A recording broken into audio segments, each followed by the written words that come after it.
Live from Chatterbox Sports Studios, it's Off the Bench with Thom Brennaman.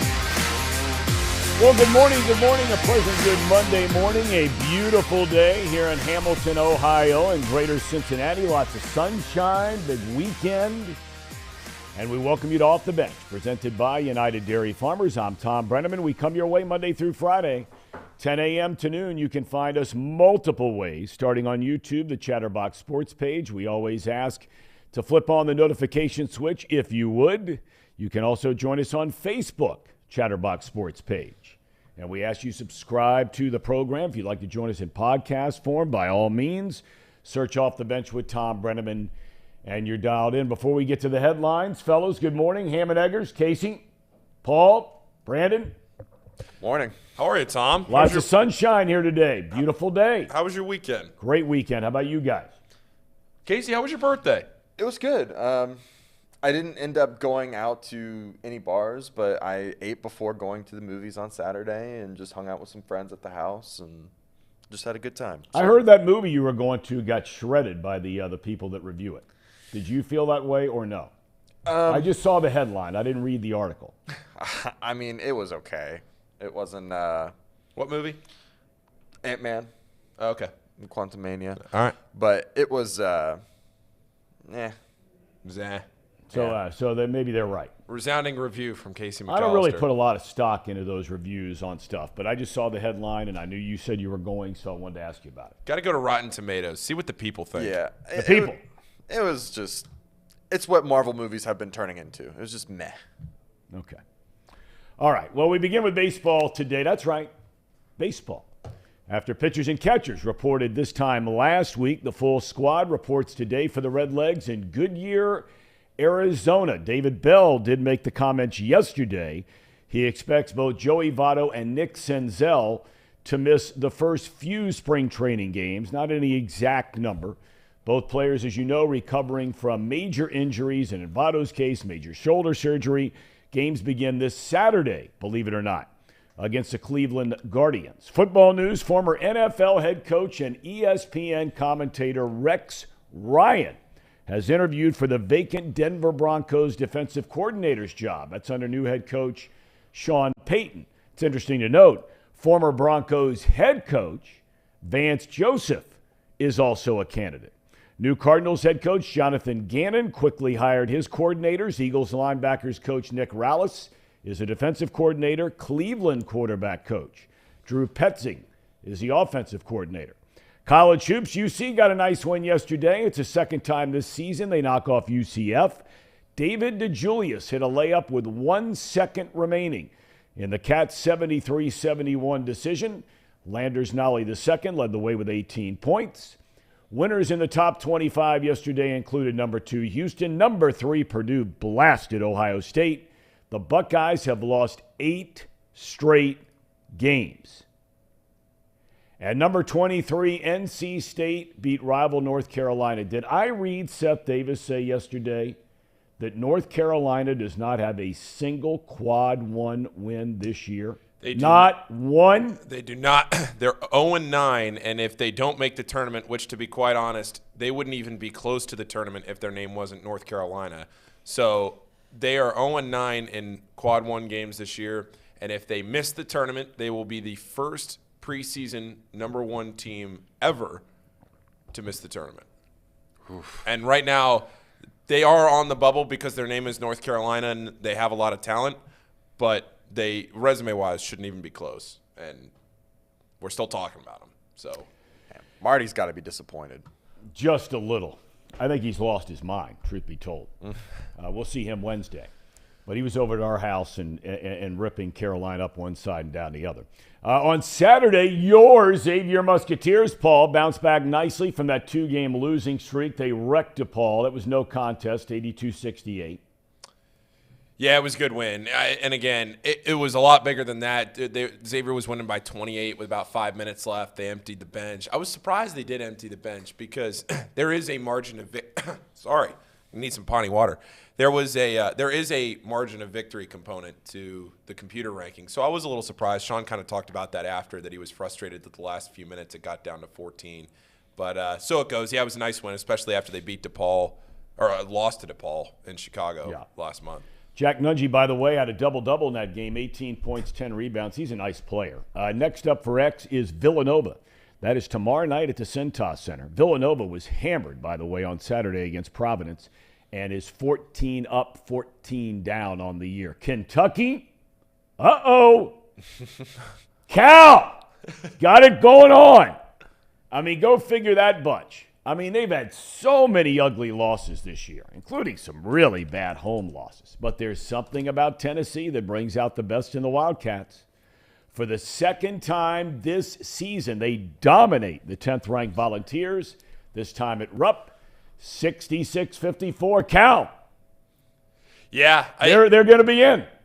Yeah. They're going to be in. I think so. They're right on the cut line now. I would say they're in Dayton right now. That win definitely helped. They have 4 quad 1 wins now. 2 of them are over Tennessee. So, but like I've been saying the last week and a half, they have all the opportunity in front of them. They have all the opportunity. They got 2 road quad 1 games left. They got 1 left at Rupp. Got to avoid that landmine. They got Vanderbilt sitting out there at quad 3. Can't lose that game. But I would say this game puts them back on the right side of the bubble for sure. And if you're Kentucky right now, Matt Jones from Kentucky Sports Radio tweeted out yesterday, it's like, just avoid Dayton, just avoid the first 4, and then see what happens. And this is the right step in doing that. Then there was Kansas. I mean, did you watch that game? I know Brandon did. Lost a lot of money on that game. They get out. They're getting killed. I mean, they're getting embarrassed at home by number 9 Baylor. But then the second half, Kansas outscores Baylor 55-26. In an 87-71 Big 12 showdown. Now, Kansas, no rest for the weary. They go to number 22, TCU, tonight, and the Horned Frogs finally got everybody back. They've had a bunch of guys injured, played over the weekend, and put up 100 points in a rout of Oklahoma State. That is the biggest game of the night. On the pro side, NBA All-Star game played yesterday in Salt Lake. A lot of defense in that one. Oh, yeah, so much defense. A lot of defense in that one. Team Giannis, led by Jason Tatum's All-Star game record 55 points, beat Team LeBron 184-175. But that was not the talk of the All-Star weekend.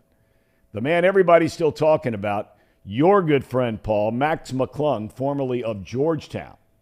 I mean, this guy was like an internet sensation coming out of high school. Yeah. Did he save the NBA dunk competition? Did he save it? I don't know if he saved it, but it was great to see him. I remember watching Mac from all the way back years and years and years ago, back when he first came on the scene, probably 6, 7, 8 years ago, when he was first kind of his mixtapes and everything were starting to pop up on the internet. Then he went to Georgetown. Then he transferred to Texas Tech. He's been all over the place, and I'm glad they let him in because he's not in the NBA. Right. He's on I think he's on a 2-way contract. He's been in the G League. I think he's only played in like 2 NBA games ever, and I'm glad that they recognized they needed him in this, and he was able to give it some juice. Let's take a look at a couple of these real quick. Yeah, I've got every dunk here. So okay, let's check it out. I'm worried about the guy holding the other guy. Some point he gonna go down.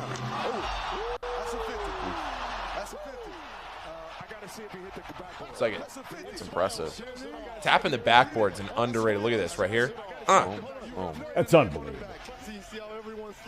Forget jumping over a human being. And he's not that tall. That's the other thing too. He's got like the hops. 6'2" or 6'3", right? Yeah, that's what he's listed at, is 6'2". I mean, yeah.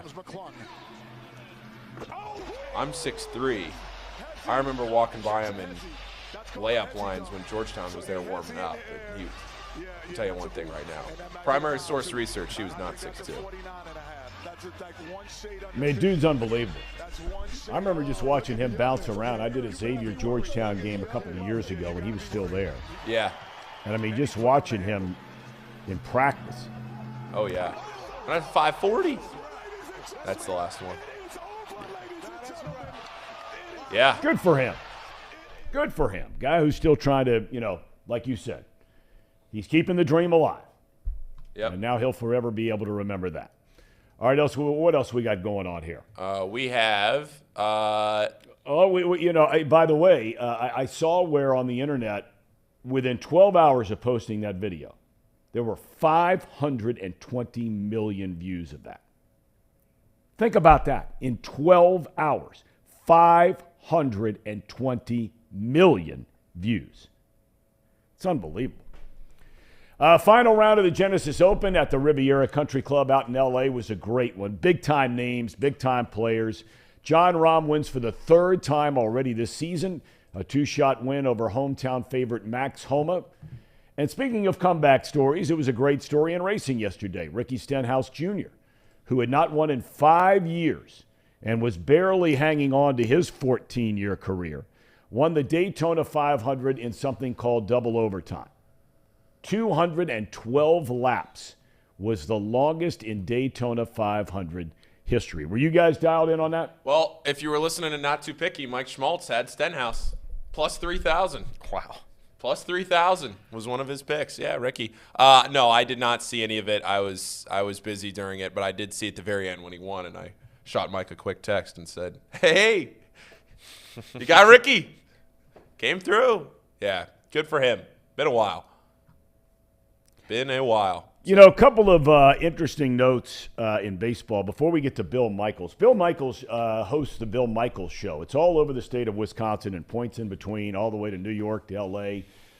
Anything going on in the state of Wisconsin, he's all over it. Hosts a Packers pregame and postgame show. We're going to talk with him at length about Aaron Rodgers. Is Aaron Rodgers leaving Green Bay? Been a lot of talk about that. Right now, he's on a darkness retreat. Would you go on one of those, Tom? Why not? For 4 days? For 4 days? Well, why not? You never know. You might be enlightened beyond description. You never know. I mean, it's just hard to fathom being in a dark room for 4 days straight. I don't know if I could do it. I feel like I could do 2 or 3 hours with a good nap. I think I could do it for a day. But okay. Well, we're going to talk about that. And, there's so much talk about this, this potential. That's more than potential, I guess. Quarterback carousel, because you know guys that are out there that are going to be with different teams. We don't know about Rodgers. Been a lot of talk about the Jets.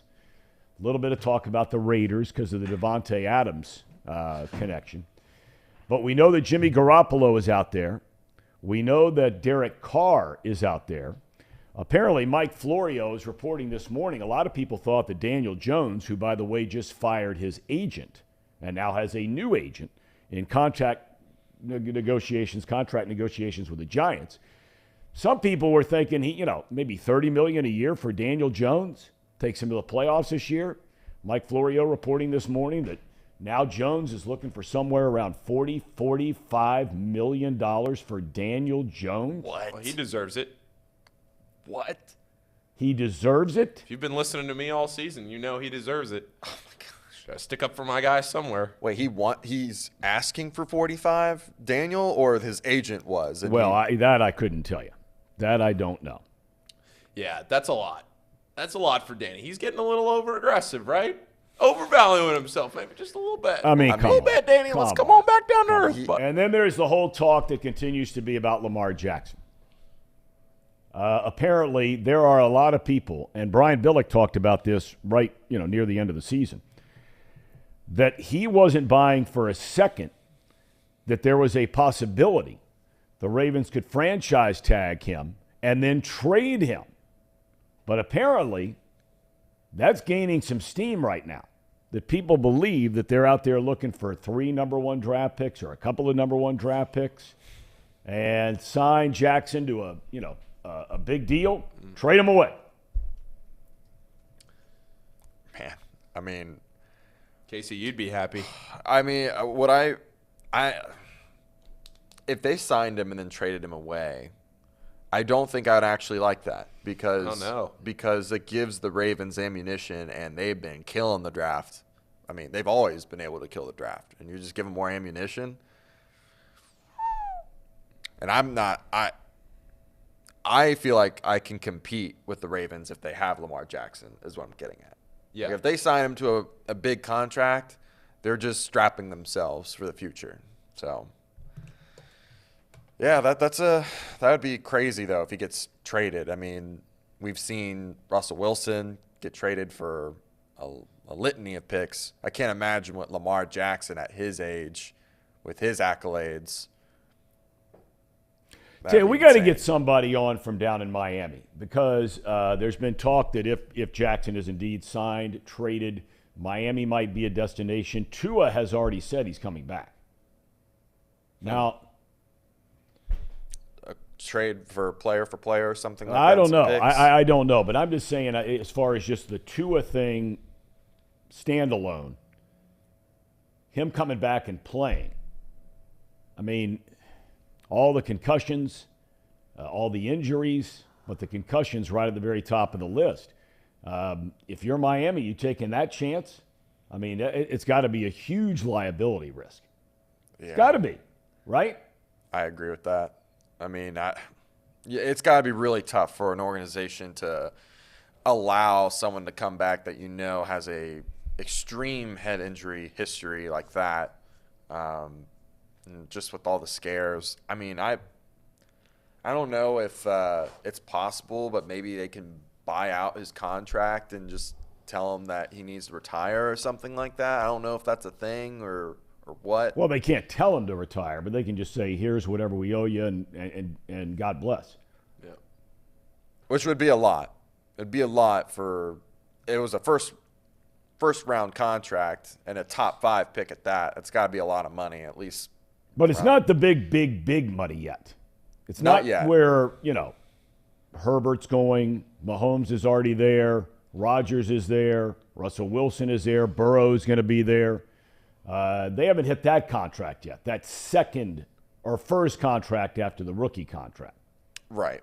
And really, I think the only option, if they didn't want to keep him around and they are willing to trade for Lamar, is to trade Tua away to another quarterback-needy team. It's just, I don't know if you can get what you would necessarily have paid for him. It's a top 5 first-round pick, still on a rookie deal, and you're probably not even going to get a first-round pick for him because of the I hate to say it, I can't think of anything else, but the damaged goods. That's right. It's nothing inappropriate about that. It is what it is. It's just really tough. I don't know what in that situation I know he wants to play. I don't know what team will take him though, because it's just in my opinion, I think Miami's just kind of stuck with what they got for now, and they just got to ride out with Tua for a while. But I think the first time he gets hurt again, or there's any sort of like near injury, like he gets sacked and rocks his head a little bit on the turf, it's going to be you're going to hear the whole NFL gasp. That's all I got to say about that. Just not a very good situation for him. It's a tough spot to be in. And we'll get into some of these other quarterbacks and the whole situation a little bit later on in the program. We'll also hear some comments made by Sean Miller after their game the other day, late in the afternoon against DePaul. Some comments made by Wes Miller as his team still has, 3-4 games left in the regular season. Everybody's down to about 3 or 4 games, right? Yeah, the AAC, it's crazy. We're less than 2 weeks away. The conference tournaments, mid-major conference tournaments, first round, February 28th. So we are 8 days away from. So this is the last full week of the regular season. Next week, you'll start to see some teams start playing conference. Yeah, last full week for the smaller conferences. Yeah, I'm just saying the big conferences have 2 full weeks. Yeah, left. I'm just saying, like looking at this coming Saturday. This is the last Saturday that you can circle on the calendar and just sit there all day and watch regular season games. Next week it'll already be in conference tournaments. But the other thing before we get to Bill, you want me to do I could do it here for today, or I could do it for tomorrow to do one of those tiers. I'd love to see it. Let's do it today. Do it today. I'll do it. Let's do it today. After we get Bill Michaels on the air. Is he ready to go? Sure. By the way. He is. He is ready to go. One of our all-time favorite guys. I mean, you want to know what the heck's going on with the Green Bay Packers or the Brewers or Wisconsin football or anything else happening up there, only one place to go, the Bill Michaels Show from 11 to 2 every day. Billy, good morning. Nice to see your smiling face, my friend. How's everything? You too. Yeah, I'm great. I'm doing great. How are you doing? Doing very, very well. Got to ask you, I don't even know where to start. This whole Aaron Rodgers thing. Let's start with the darkness retreat. Could you please shed some light, for lack of a better term, on what everybody in Wisconsin or the Packers are thinking about this? It's funny because, Tom, we just got back from Super Bowl, and that question was number one. It didn't matter where I was. Anybody that knew we were from Wisconsin or I covered the Packers, it was the number one question. They'd walk over and say, hey, how you been? What's up with Rodgers? There are all these reports floating around that the Packers are done. They're frustrated, but nothing is being substantiated by a source within the Packers. The assumption is that it's just over and that Rodgers kind of went into this retreat, something that was scheduled a long time ago, to contemplate not necessarily the future in Green Bay, but more so the future of moving on. I still live by the 60-30-10 motto. 60% of me says he wants to come back and play for the Packers. 30% says he plays somewhere else, and 10% of me says he retires because I had a conversation with him years and years ago. He sat down, and we were really good friends for a long period of time, and then he just kind of floated away like he has publicly to so many. But one of the things that he's always aspired to be, and that was the most decorated quarterback in Green Bay Packers Super Bowl modern era history. Remember, Bart Starr had 2 Super Bowls. Brett Favre only had 1. He appeared in 2, but didn't win 2. Rodgers always wanted 2 Super Bowls, numerous MVPs, a lot of records. He wanted to have one of the best touchdown to franchise history. That second Super Bowl has been elusive for a number of different reasons. He gets blamed for it as his record of 1-5 in NFC Championship games, but we all know that is completely skewed by a number of things that have happened in the past. So I get the sense that legacy-wise, he wants to come back to Green Bay. I don't think there's any doubt about that. He's talked about it. He's talked about Green Bay being his home. He sounded more upbeat this offseason than he has in the past. And I know that the relationship between him and Brian Gutekunst, the general manager, is extremely good. They're frustrated, but he's extremely good. But logically, it doesn't make sense because you traded up to get Jordan Love. No first-round draft choice has ever sat for 4 years waiting to start. And now you got to make a decision contractually on what you're going to do with Jordan Love. So I think logic would tell me that the end is now. But there is a part of me, I don't know if it's as a fan or if it's as the knowledge I have of Aaron Rodgers, that I could be sitting here at training camp and he could be under center. But he is definitely a different cat, to say the very least. What do you think happened with him, Bill? Because I'm with you. I mean, I'd come in there and do a number of Packer games through the years, and he was always very friendly. He was always forthcoming. And then it seemed like he started to become, for lack of a better term, a little bit more of a curmudgeon and kind of out there, was unhappy with some of the decisions that were being made. I remember one game we came in there, and help me with the guy's name, who played really well. He was a wide receiver, played really well in one playoff game. And then we come in the next year, and that day, Rodgers is telling Troy Aikman and me that he really thinks this guy is not being utilized correctly and he should be a bigger part of the offense. After Rodgers walks out the door, Mike McCarthy walks in the door and says that guy's just been released. Well, I know that there's been a number of players like that, honestly. You go back to, it was the guy that ended up in Buffalo, as a matter of fact. I know who you're talking about, but he ended up going to Buffalo. He got picked up by the Buffalo Bills. And he liked one of the fullbacks as well, remember. He brought in Alan Lazard and talked about Alan Lazard being this incredible receiver that after Devontae was gone, that Alan Lazard was going to pick up the slack. And Alan Lazard he doesn't have anything dynamic. He's not dynamic speed. He doesn't leap extremely well. He doesn't have unbelievable hands. He's a very solid route runner. But you know as well as I do, if you're not on his level, if you're not in his mentality, if you're not in that state with him, then you're on the outside looking in. Tom, I've always said he's a great quarterback, and nobody needs to expound upon the word great. I think the word great is thrown around far too much. Great is pre-qualified for Hall of Fame quarterbacks. He's a great quarterback. But when you have to tell everybody you're great and you're on a different plane, that's where things become separatist, where all of a sudden you're telling everybody, I'm on a different level than you are. It's like he doesn't have to come in for training camp because Cobb will coach him up. Because he said, publicly, he said, I'm level 200, and what these guys are learning is 101. When I get there, they should be on my level. that just doesn't work in today's day and age. Yep. When you've got guys that are in there making $200,000, $300,000 busting their butt, and the guy that's making $50 million that really doesn't want to come in because you're not on his level yet. There's guys in that locker room that took a lot of offense to that, and he just doesn't care. And when you say what happened to him, go back. And I don't know the personal life, when it comes to the dating and the different, Hollywood starlets and stuff that he was with. But I remember when his brother Jordan, we were in Phoenix, I think it was 2014 for the Super Bowl. And his brother Jordan was with us. And this is before he did The Bachelor, and then kind of all the family secrets got revealed. But Jordan was with us at the time and talking about Aaron and about how great he admired his brother, basically, because Jordan was playing in the Canadian Football League. And Aaron took offense to it. And he's like, how dare you talk about me outside of the film? We're like, whoa, wait a minute. There was nothing there that was derogatory. I mean, nothing. It was all praise. It was a lot of, this is what I think of my. And then he took offense to Jordan kind of riding his coattails for fame.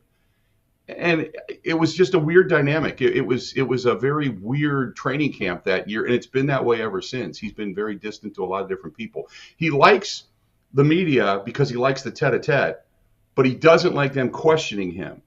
And what really kind of did him in was the vaccination versus immunization, when he kind of misled everybody and then went kind of rogue. And it doesn't matter what you agree or disagree about the vaccination process. It was the way he presented it, as if, how dare you question me on what I'm doing, when he actually put his team in a very precarious position because of it. So that's when things became incredibly contentious and things began to really, really separate here in the last couple of years. All right, let me ask you this, because here in Cincinnati, the Bengals, everybody believes, are right now preparing to sign Joe Burrow to what could be the most lucrative contract in NFL history. Could be. But, of course, when you do something like that, and it's a right move to make for Burrow, franchise guy, back-to-back AFC championship games, won Super Bowl in his 3 years as a starter. The other year he got hurt. But then the dominoes fall on who you can bring back and can't bring back. Did the Rodgers contract prevent the Packers from signing Davante Adams?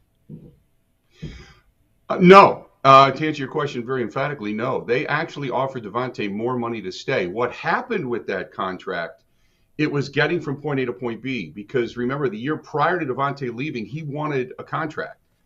The problem was the Packers didn't know what Aaron was going to do.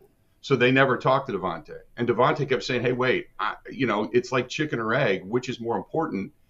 I'm just as important as Aaron, because I'm the guy that he's throwing to anywhere from 10 to 17 to 20 times a game. So he at least wanted the respect of them talking to him. But those 2 summers were spent coddling Aaron Rodgers. Somebody had said, going back to 2020 and 2021, the training camps were like these welcome back reunions for Aaron Rodgers. It wasn't about the team and getting ready for the season. This was all about making sure Aaron was happy. And in the meantime, guys like Davante were getting upset. So when Davante called Aaron last offseason and said, hey, I want to know what's going on, because Davante wants to get into the Hall of Fame, and he's got to figure out where his numbers are going to come from. Now, obviously, he made a very poor calculated mistake when he went to, Las Vegas, because Derek Carr's been blown out of there. But he said at one point in his exit interview that I want to go from one Hall of Famer to the next, because I want the yellow jacket as well. And then he stopped short when it got to Jordan Love, and he said, well, Jordan's a good guy, but, and then he went off on a different tangent. So I think they would have signed him. They offered him just as much, if not more money. But I think at that point in time, Davante had it. He's like, look, you won't deal with me because the quarterback has become such a diva, and you're letting everybody else just kind of linger and hang and treating him like he's the best player. And we're all a team. And Davante just had enough. And so I think had they offered him that amount of money the year prior, that he'd still be a Green Bay Packer without a doubt. But he just wanted to have Aaron Rodgers be up front with him and tell him what was going on. Remember, Rodgers was officiating the left tackle David Bakhtiari's wedding with a lot of the other guys, Randall Cobb and a lot of these other guys that he hangs out with on the team out in Hawaii for their wedding. But Davante wasn't invited to that. Davante wasn't a part of that inner circle. He was just merely a guy he played with and kind of rode every now and then to practice back and forth with. But Davante was on the outside looking in, and he had just finally had enough and said, look, if you're not going to give me the answers I want, you're not going to come to me and treat me with respect, I'm out of here. So they spent a lot of time treating Aaron with respect. In the meantime, you got other guys kind of falling by the wayside. All right, well, then let me ask you this. If it's not Devontae Adams, by signing Rodgers, because the concern with everybody around here is, and it's the first time they've hit this kind of situation. I mean, Andy Dalton made good money, but Andy Dalton's not Joe Burrow. Okay, right. I mean, Andy Dalton, you put in the same. Joe Burrow, you put in the same conversation with Aaron Rodgers and Patrick Mahomes and those kind of guys out there. For Bengals fans that are worried about how much that contract's going to affect what you can do and who you can bring in and who you got to let walk out the door, was there an adverse effect in terms of that kind of scenario with the Packers after the Rodgers deal? Yeah, there is. And remember, Patrick Mahomes just won the Super Bowl. For the first time, I go back to when Steve Young last won it. He was the last quarterback to make 13.5% or less of the team's total payroll. That was the highest number in NFL history until this year when Patrick Mahomes won it, making 17.5% of the team's total payroll. So when you think about that in the mass number, that means quarterbacks, while you can make a lot of money, if you take it all, you're going to leave. There's going to be guys on the outside looking in. You're not going to be signing Jamar Chase. You're not going to be signing your tight ends. You're not going to be signing your left tackles. You're not going to have additional money to go out and get depth for your offensive line. So if you have a lot of injuries, suddenly you're back to square one when it comes to getting beat up in the postseason. So you can still field a really good football team, but the overall depth of that football team becomes less. And in that sense, if you have one or two areas in which they're weak, we all know you're only as good as the weakest link on your football team. That can ultimately bring you down. And we've seen that time and again for the Packers. When Rodgers really started making good money, they didn't really sign a lot of guys for special teams, and they get beat by San Francisco. Then a couple of years prior, they didn't upgrade the tight end position. Mercedes Lewis, fumbles against San Fran. They ended up getting beat. You got the running back depth position. Aaron Jones goes down with an injury. They never recovered from that against Tampa Bay when they ended up losing in the NFC Championship game at Lambeau Field. It's those little things that you don't realize along the way that you need to spend money on. And when you can't spend that money and you don't have that depth of money, your quarterback better be able to carry you. Now, I will say this. Joe Burrow over, say, a guy like LeVar Jackson, or even when Justin Fields comes up, or some of these other running quarterbacks, I will pay a pocket passer that's a proven winner with a great mind and great technique over a runner any day of the week. As much as I like Jalen Hurts, he's a guy with another injury waiting to happen. And you look at a guy like Jackson, who's now missed numerous games over the last couple of seasons. I couldn't guarantee all that money. Joe Burrow is more of a pocket guy, and he's more of a prototypical NFL quarterback that I appreciate more.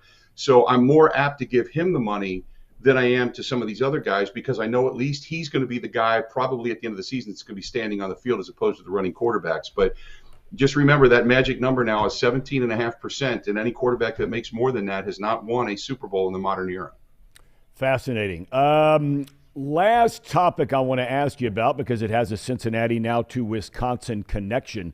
A lot's being made about what Luke Fickell's got going on up there at Wisconsin. This guy, and I'll be the first to admit, because I'm an Ohio State fan, when he took over at Ohio State for the 1 year as an interim after they fired Jim Tressel and everything went on with Pryor and all that sort of stuff. And they, for the first time in the history of Ohio State football, they were a sub-500 record. Urban keeps him on as a defensive coordinator when he comes in. Now he comes down to Cincinnati, and what this guy did, it's truly mind-boggling. I mean, it's mind-boggling what he did here, including an appearance in the college football playoff. They've got to be so excited at Wisconsin at what's gone on just in the last 2 or 3 months. It is – I can't even begin to tell you the adrenaline for Badger football. For the first time in a long time, there is a belief that this team's going to end up in a college football playoff. And I'm not talking about the ability to just go to the expanse of 12 in 2024. They're talking about the possibility of it this season. He's brought in numerous quarterbacks, which this franchise, if you want to call it this team, this school has been lacking for quite some time. They've had good ones, but they've never had great ones. The last great one they had was Russell Wilson, and he was a rent-to-own for 1 year. So they haven't had really good quarterbacks.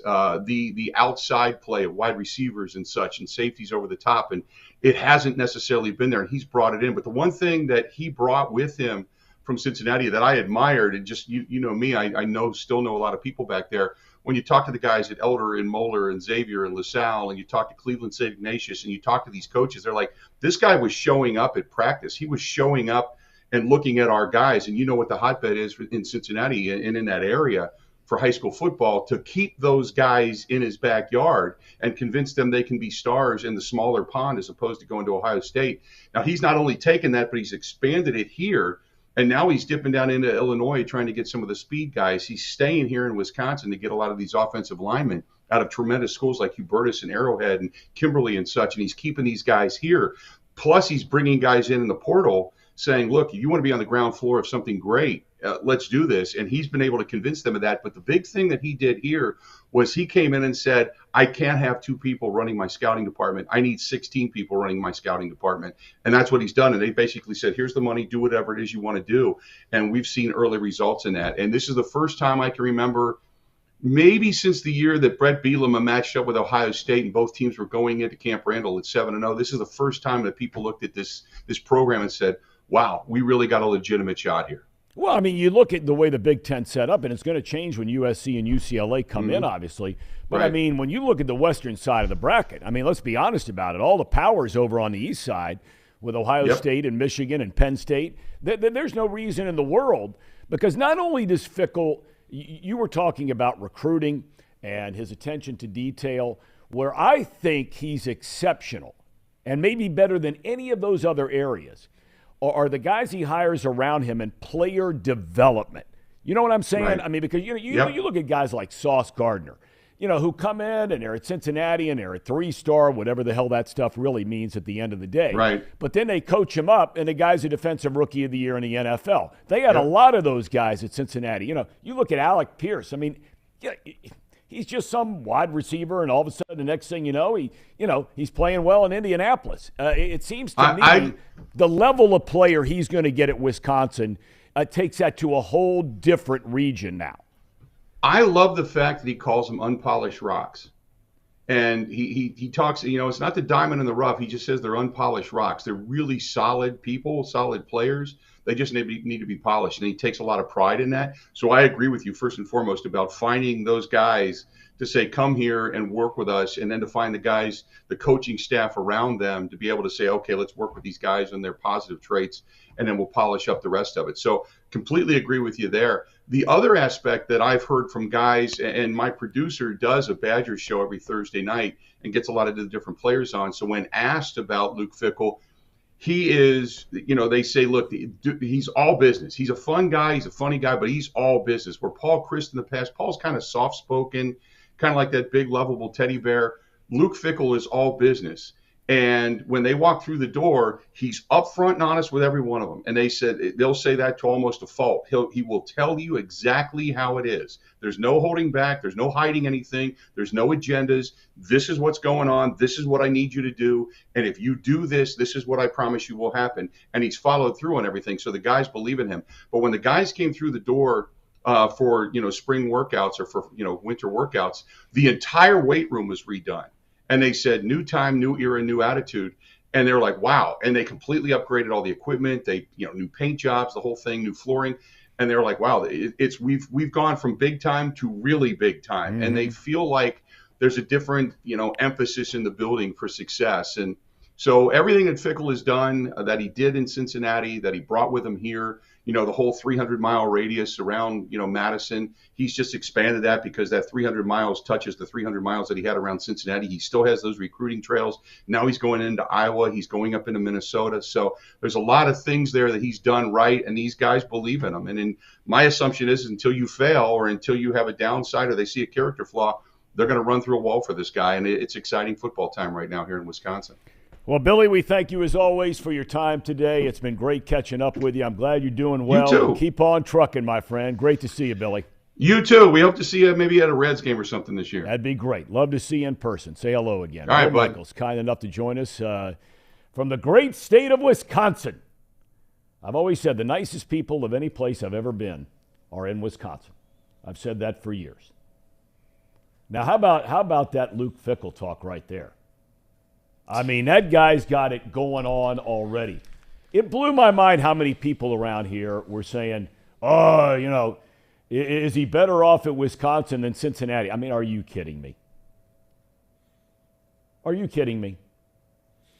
Yeah, I mean, He's going to be the real deal in Wisconsin. He's going to turn that program around. I have no doubt in that. No doubt. We'll let it play out. You're not so sure. We'll see. We'll see. I don't know. I'm willing. I want to see. Give it a couple years. Give it a couple years. I mean, he had a great recruiting class at UC. Had a generational class at UC. Got out at the right time. Went to the Big Ten. See what happens. I think everything from what I have heard. I know some people up at, and this is nothing that we didn't just hear, but I have heard a lot of the same things from some people I know that are pretty dialed in with the Wisconsin program. That if I was a Wisconsin fan, I would have a lot of confidence with Luke Fickell. People just don't understand, I think, a lot of times. A lot of people do understand. I don't mean to talk down in any form or fashion ever to anybody. But, you know, when you get to those Big Ten schools, and we were talking about this off the air a little while ago. Now, look, you know, on the east side, as we talked about, I mean, Ohio State and Michigan, you know, whole different world. Penn State slightly below that. But for years and years and years, Wisconsin was right there. In fact, they were better than Michigan for a number of years, and all the years Barry Alvarez was here. The money is a thing that I think a lot of people, if you're not around a Big Ten program, the money is mind-boggling. Because, you know, you look at, for example, UC now going in the Big 12. They're going to get more money from a national television contract. They're going to get more money playing in bigger stadiums, better opponents, you know, all that kind of thing. Big exposure, right? But when you look at the Big Ten, you've got a television contract with Fox. I mean, stupid money. You've got a television contract as a conference with ESPN. Stupid money. Now, all of a sudden, NBC, for the first time ever, is going to have a Big Ten package of some kind. Stupid money. But then the money that separates the Big Ten from everybody else, except for the SEC, is the amount of money they make off this Big Ten network. I mean, I think each school last year got $45 million just from the Big Ten network. I mean, think about that kind of money rolling into your program. And it's all sports.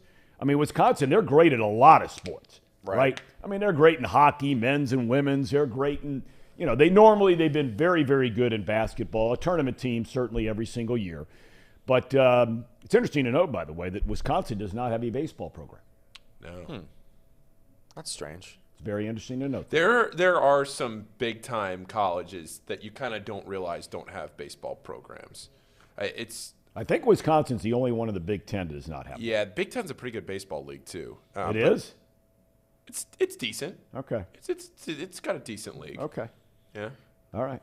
Not like it's not, you know, the SEC. Right. But it's decent. It's not the ACC, but decent. Yeah. Okay. Decent. Fair enough.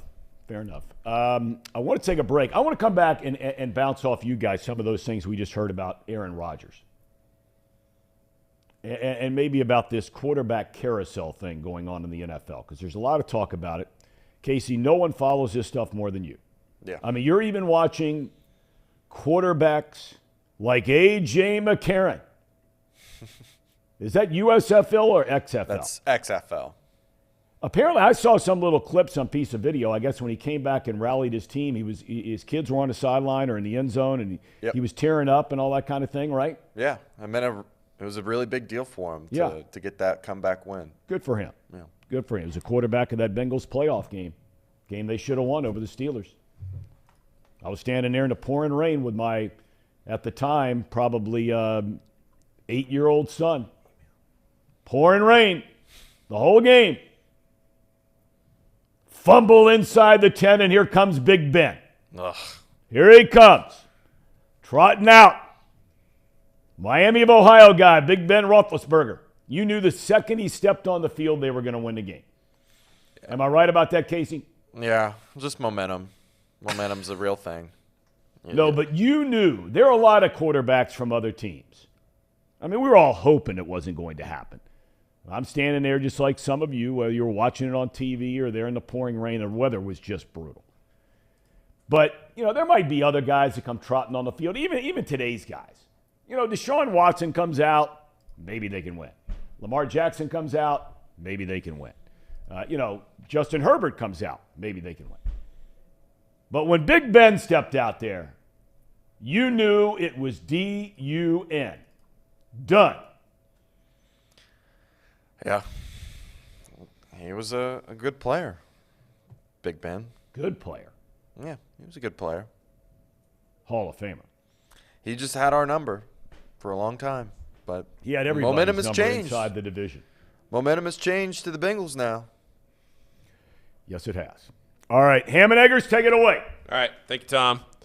All right. So we have a couple of things to get to here, Casey. Yep.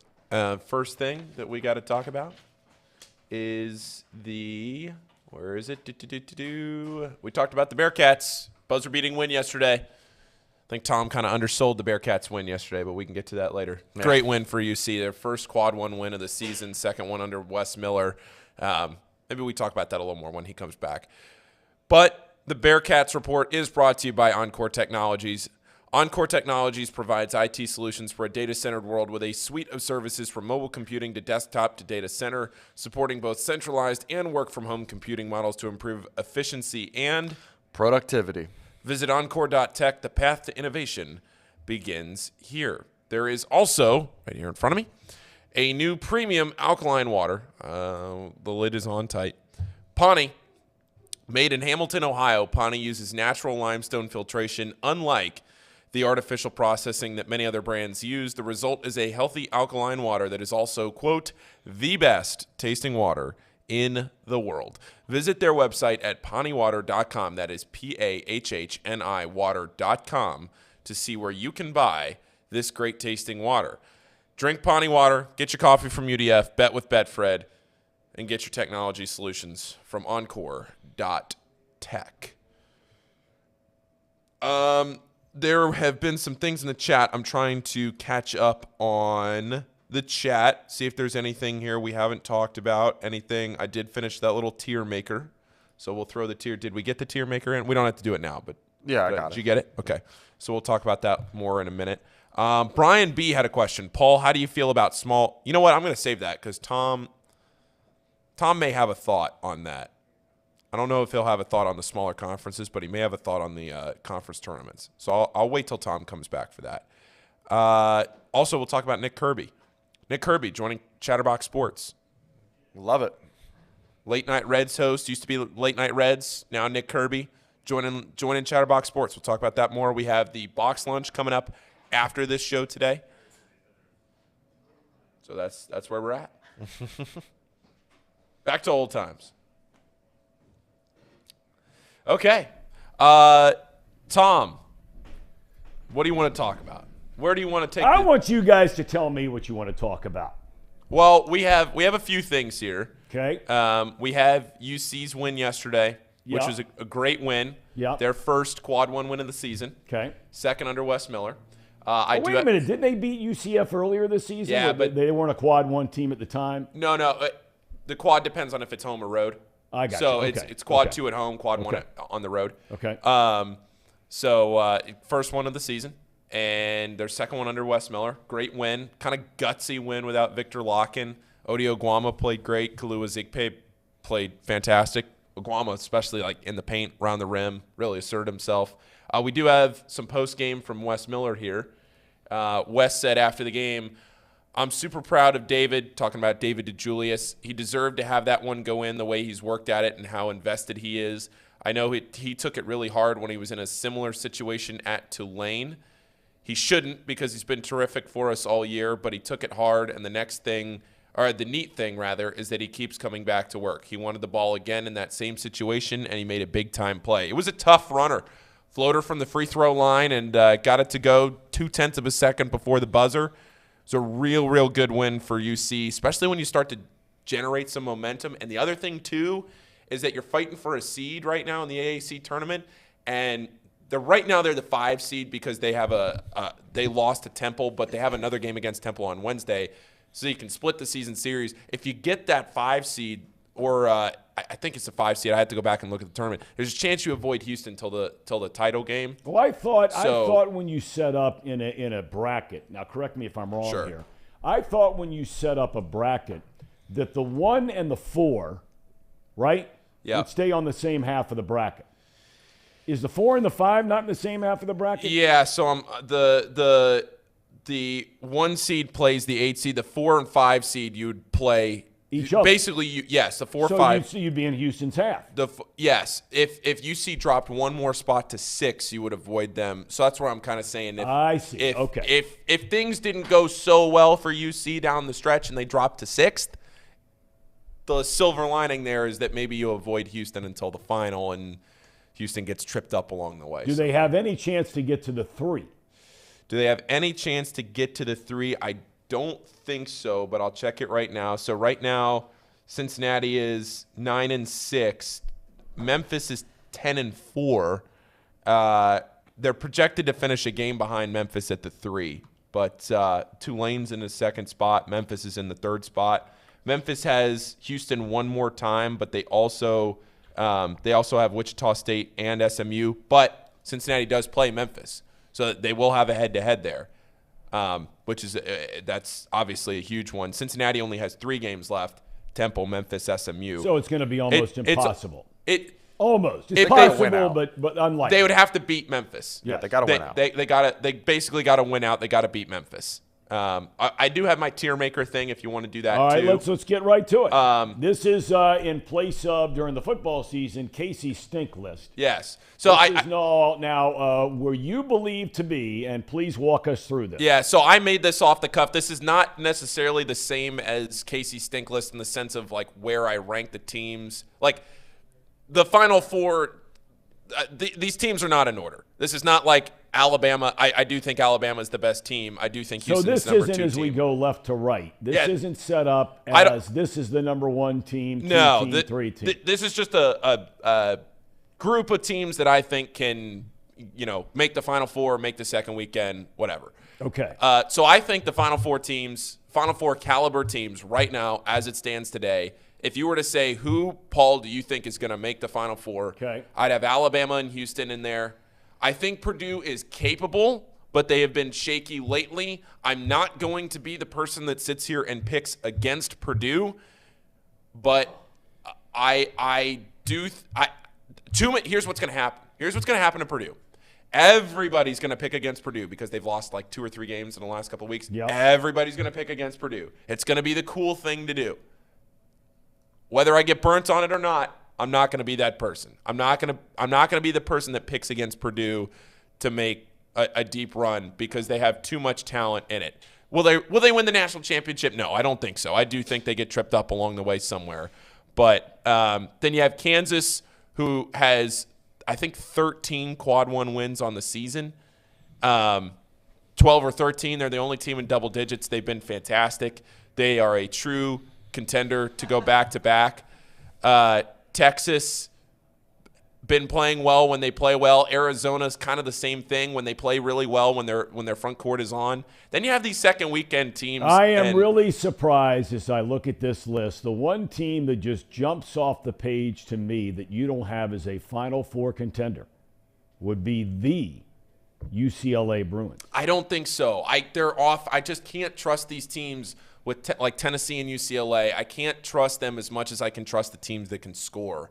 And UCLA doesn't score at the rate that I like to trust to get to the Final Four. Now, the other one that I will say that's up here, because I kind of whipped through this pretty quick, I would have Kansas State actually down in the pretender category. I didn't get a chance to change this before I sent it. They got another big win this weekend. I would have Kansas State down there. I don't feel as strongly about that as I feel as the 4 teams that are down there right now, but I probably would have them maybe a tier. If there was like a tier between second weekend and bubble, maybe pretender is too strong, but like solid team that I don't think is going to make a huge run, I'd say Kansas State. So you don't think Gonzaga is going to win 2 games in the tournament? I don't. They have the talent to, but they just haven't shown the consistency enough to do it. They go and they score 100 and whatever against LMU, over the weekend. But how much? I just have no idea what to read into Gonzaga because this isn't a year like in 2021 where they were, 38-0, 39-0 going in the national championship game, and then they lose. You knew that team was special. This team, we're doing the Drew Timme thing again.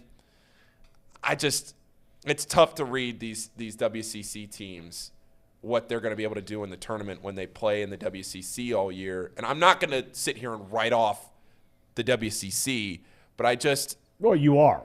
I'm writing off these two teams this year because this is not the elite level Final Four Gonzaga team that we've seen in the last few years. All right, put that back up again. So I want to walk through. Where are my TCU Horned Frogs?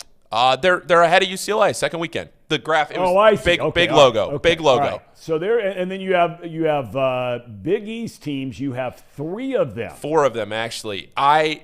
4 of them. Where am I? Oh, you got Creighton in there. I got Creighton, UConn, Marquette, Xavier. UConn scares me. I could probably have UConn in the same category as Kansas State in that middle, like between second weekend and bubble, whatever we want to call that. But again, I was just trying to get this done pretty quick during the interview. I was trying to get something up here. I'd probably actually have UConn and Kansas State in that middle tier. The bubble tier? Yeah. Well, no, they're not bubble, but kind of the will make the tournament, but let's see what their draw is before I say they're a second weekend team.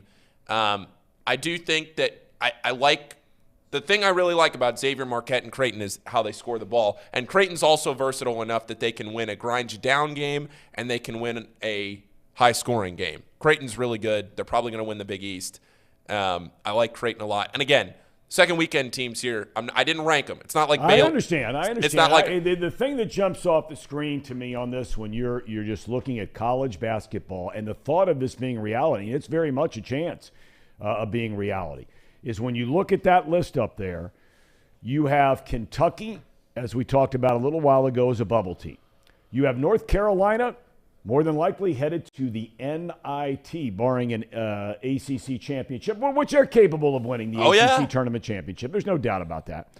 You have Villanova, winners of 2 national championships in, the last 6 years? Yeah. Something like that, right? And then not even on that list, nowhere to be found for you believing, it's not to say that maybe you just forgot about it, is Duke.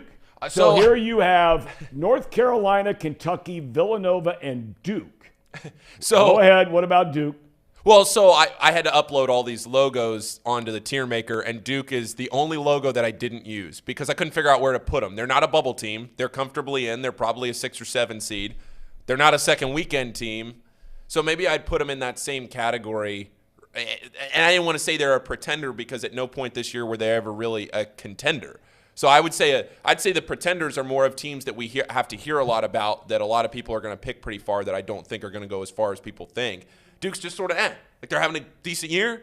For if Duke was, a middle of the road Big Ten team, you'd think, oh, all right, they're having a decent year, make the tournament, 6 or 7 seed, win a game. Anything after that's gravy. But because they're Duke, they get a little more attention. But no, I didn't put them in there. I just didn't think they fit in any spot in there. West Virginia is in right now. Really? Yeah, they're on the 10 line.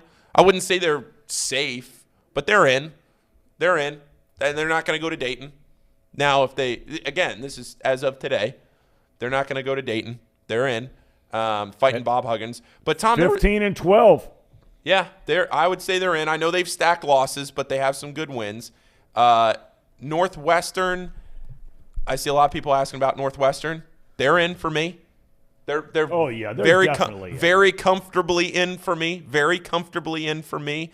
A team that if I had like a dark horse category up there, as somebody just pointed out in the chat, they would be in that because they're very capable of doing that and they're playing well at the right time. Tom, I got a question. Yes, sir. Wait, before you ask me a question, I want to ask you a question. Okay.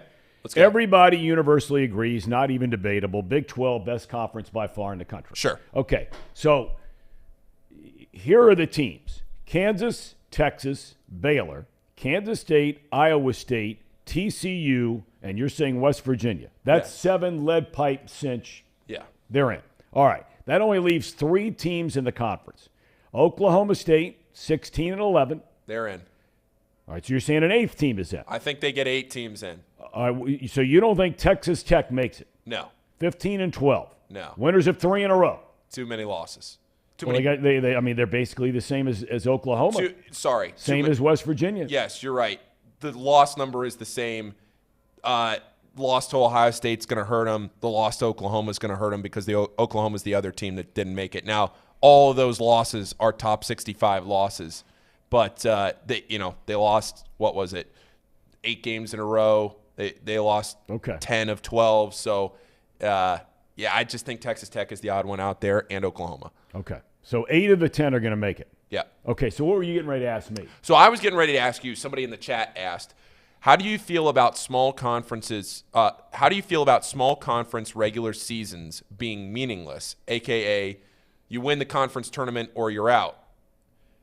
I have gone back and forth on this, whether the NCAA should accept the regular season champion because it means more, or should they accept the conference tournament champion?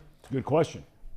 Personally, I know that this is coming from someone who covers a major conference, the Big East, so I don't have that same maybe necessarily tie to a mid-major conference. But I think it makes the sport so much more exciting when you have those 4 days in March that means so much for your team. Now, I know you work all year. You practice in the summer. You do 2-a-days. You do all that stuff for 3 days, 4 days in March. I get that. But I think that for the health of the sport and the way the sport plays out, it's a lot better to have these teams that probably aren't going to win a game anyway in the tournament.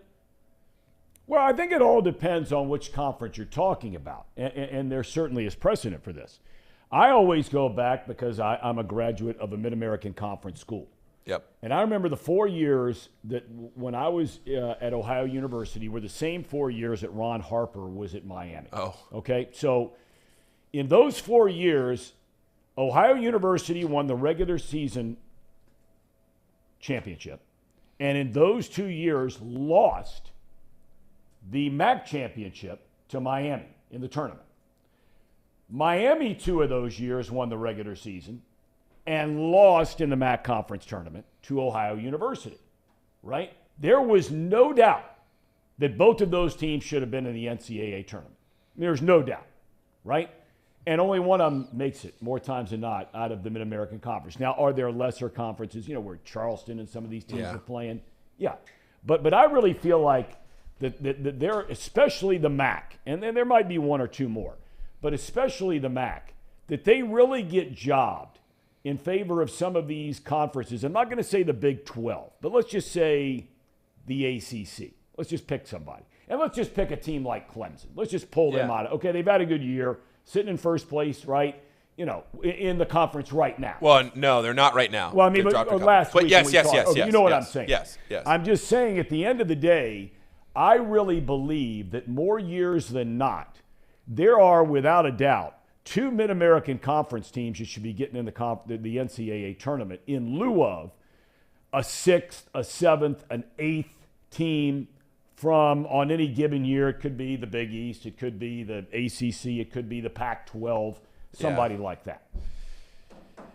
Yeah, it would be tough for me to sell. Like, if you're looking at it right now this year, if you're looking at, say, putting I'm trying to think of a team. Yeah, like let's say, because Clemson's not going to make it. As of right now, Clemson would not be in the NCAA tournament. And quite honestly, I don't even know if they'd be close. Right. They're 19-8, but they've dropped 4 of their last 5.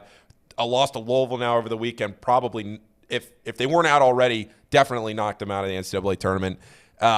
So would you rather have a team like Clemson, who has 4 losses on the season to teams 197th or worse, or would you rather have one more of the Charleston, Florida Atlantic, one of those groups? Which team gives you a better chance to win a game in the tournament? I always lean power conference, but there has been some push lately that, hey, maybe we throw one of those Florida Atlantic type teams. I don't know. It's tough for me to say, let's throw because see, what happens is a lot of times is, well, and again, let's just pick Ohio University because they've had a little bit of success here in the NCAA tournament over the last number of years, right? Yeah. Won a game, they upset Virginia, blah, blah, blah, blah, blah. I would make, when you look at their out-of-conference schedules, we all know what happens here. And look, it is what it is. But when you look at their out-of-conference schedules, a lot of those teams in the MAC, they're only going to get 1 or 2 shots to play one of the quote-unquote big boys, and every single time it's on the road. Yeah. Every single time. Whereas Clemson has a chance most years, maybe not this year because the ACC is a little down, but most years they have a dozen, if not more, opportunities over the course of a year to beat a quote-unquote big boy. Steal one of those, one or two of those, you get them at home, right? Yeah. Maybe you knock off Duke, maybe you knock off Carolina in years past. So that's the only shot they're getting. Yeah. Yeah, I see where you're coming from. And that's where you get to the point then in the NCAA tournament where you get, it's the classic stat where you get the 5 seeds that lose to the 12 seeds, and people always ask, why do so many 5 seeds lose to a 12 seed every year? Well, it's because the 12 seed in the NCAA tournament, the 12 seeds are the best mid-major teams that didn't get an at-large bid, because the 12 seed line is the first line of teams that won their conference tournaments, the teams that aren't the at-large teams. So then you start to say, okay, well, if these 12 teams keep consistently beating the 5s, you get up, like I said, like a VCU this year or a Dayton. Like that, the A10 winner will probably be a 12 seed this year, 12 or 13 seed. I'll tell you what right now, if Dayton is playing as well as they can play, which they haven't done a lot this year, but if they play to their potential, I wouldn't want to be a 5 seed playing Dayton. I wouldn't want to be a 5 seed playing VCU. Sure as hell wouldn't want to be a 5 seed playing Drake. But those aren't the catchy names. They're not the big names. They're not the fun names. Nick Kirby says a team like Oral Roberts 100% should be in. Yeah, and I do agree where you get these smaller teams that go out and challenge themselves, and they show well against the bigger teams. Maybe they don't have the win, and then you get down and you get into all the metrics and everything else. And I think it would be fun if they did throw an extra team or two in there, like a FAU and those teams will probably win their conference tournament and get in. But when you start to get the bid stealers, and then those teams get left out, sometimes. All I know is Cal's got it going on. I don't know. We'll see. Cal. You like Cal? I never used to, but I have to say, I love the guy's enthusiasm and his fire and his passion and, the whole 9 yards. I understand there's a lot going on down there at Kentucky right now. Huh. Inside the whole athletic world down there, I think there's some stuff going on down there that's not so great as far as relationships and things like that are concerned. But look, it's still Kentucky. It's still Kentucky. Yeah. And you think right now they are sitting out a trip to Dayton. I think right now they're either in Dayton or they're the first team that's missing. They're on the 11 line right now. But again, it kind of goes back to all these teams. Look at North Carolina last year. They get in. They're not a great seed. Yep. And then they go and they make the national championship game. I don't think Kentucky is a national championship contender. But do they have the talent to be a national championship contender? They got the talent. Well, so does Carolina, and they stink. They got the Kentucky absolutely has the players, but they're not playing at that level. They're not playing anywhere close to that level. Not playing anywhere close. And I'm not even sure how much these wins over Tennessee matter. Tennessee can't score. I don't know what these wins over Tennessee means for Kentucky. Okay. But they're not bad. All right, let me ask you just one last question. What was this thing you posted on the internet over the weekend? Did CBS or somebody put up what they think right now the projections would look like, and you said Xavier was the final 4th seed in that? Yeah, so I don't know, 5 years ago, maybe 4 or 5 years ago, CBS started going to the selection committee, and the chair of the selection committee, it is a real deal. Like if the tournament just like the college football playoff, they'll start it at a certain point in time, and okay. So the selection committee goes and they do a mock projection for the top 16 teams in the NCAA tournament, all the 4 seeds in each region, protected seeds, as you say, and they project them out. And it's if the NCAA tournament started that day, here's what it would look like. So it gives teams an idea oh, we thought we were going to be there. We're not. Here's what we need to do the last 2 weeks. We are there. Like Xavier, number 16, they were the last 4 seed announced. Gives you an idea of, all right, well, if you're Xavier, because the other thing, too, is if you're a top 4 seed, you get geographic priority. Xavier hasn't played in the NCAA tournament within a 2-hour drive since 2007, anywhere, in any round, besides the first 4 that 1 year in Dayton, but that doesn't count. And in the actual rounds of the tournament, they haven't played within a 2-hour drive, and Columbus is a host this year. So if you're Xavier, you pick up some wins here down the stretch, maybe get up to that 2 or 3 line. Well, they're not going to get to the 2, but maybe get to that 3 line, gives you a better chance to go to Columbus on Friday and Sunday. So that'd be nice. Musketeers up there in Columbus. We'll see. Yeah, that would be. And I assume they're playing that where the Blue Jackets play or where Ohio State plays? Nationwide, yeah. Where the Blue Jackets play. Okay. Yeah. All right. Because that's a big-time building where Ohio State plays, too. Well, that's a nice building. Schottenstein Center, is that what that's called? That's I've never been there. It's not really, really nice. I've never been to Ohio State's campus. Yeah. I've driven through Columbus, what they've done up there, the money is just insane. Although the one knock, on Ohio State, and I have to say this because I've seen it firsthand, not necessarily with my kids because neither one applied there. But, what's going on up there as far as in-state students, and I mean really good in-state students. I'm talking 3.8, 3.9 grade point average, 31 ACT, even though a lot of these schools, it is criminal what's going on up at Ohio State for in-state students that can't get in.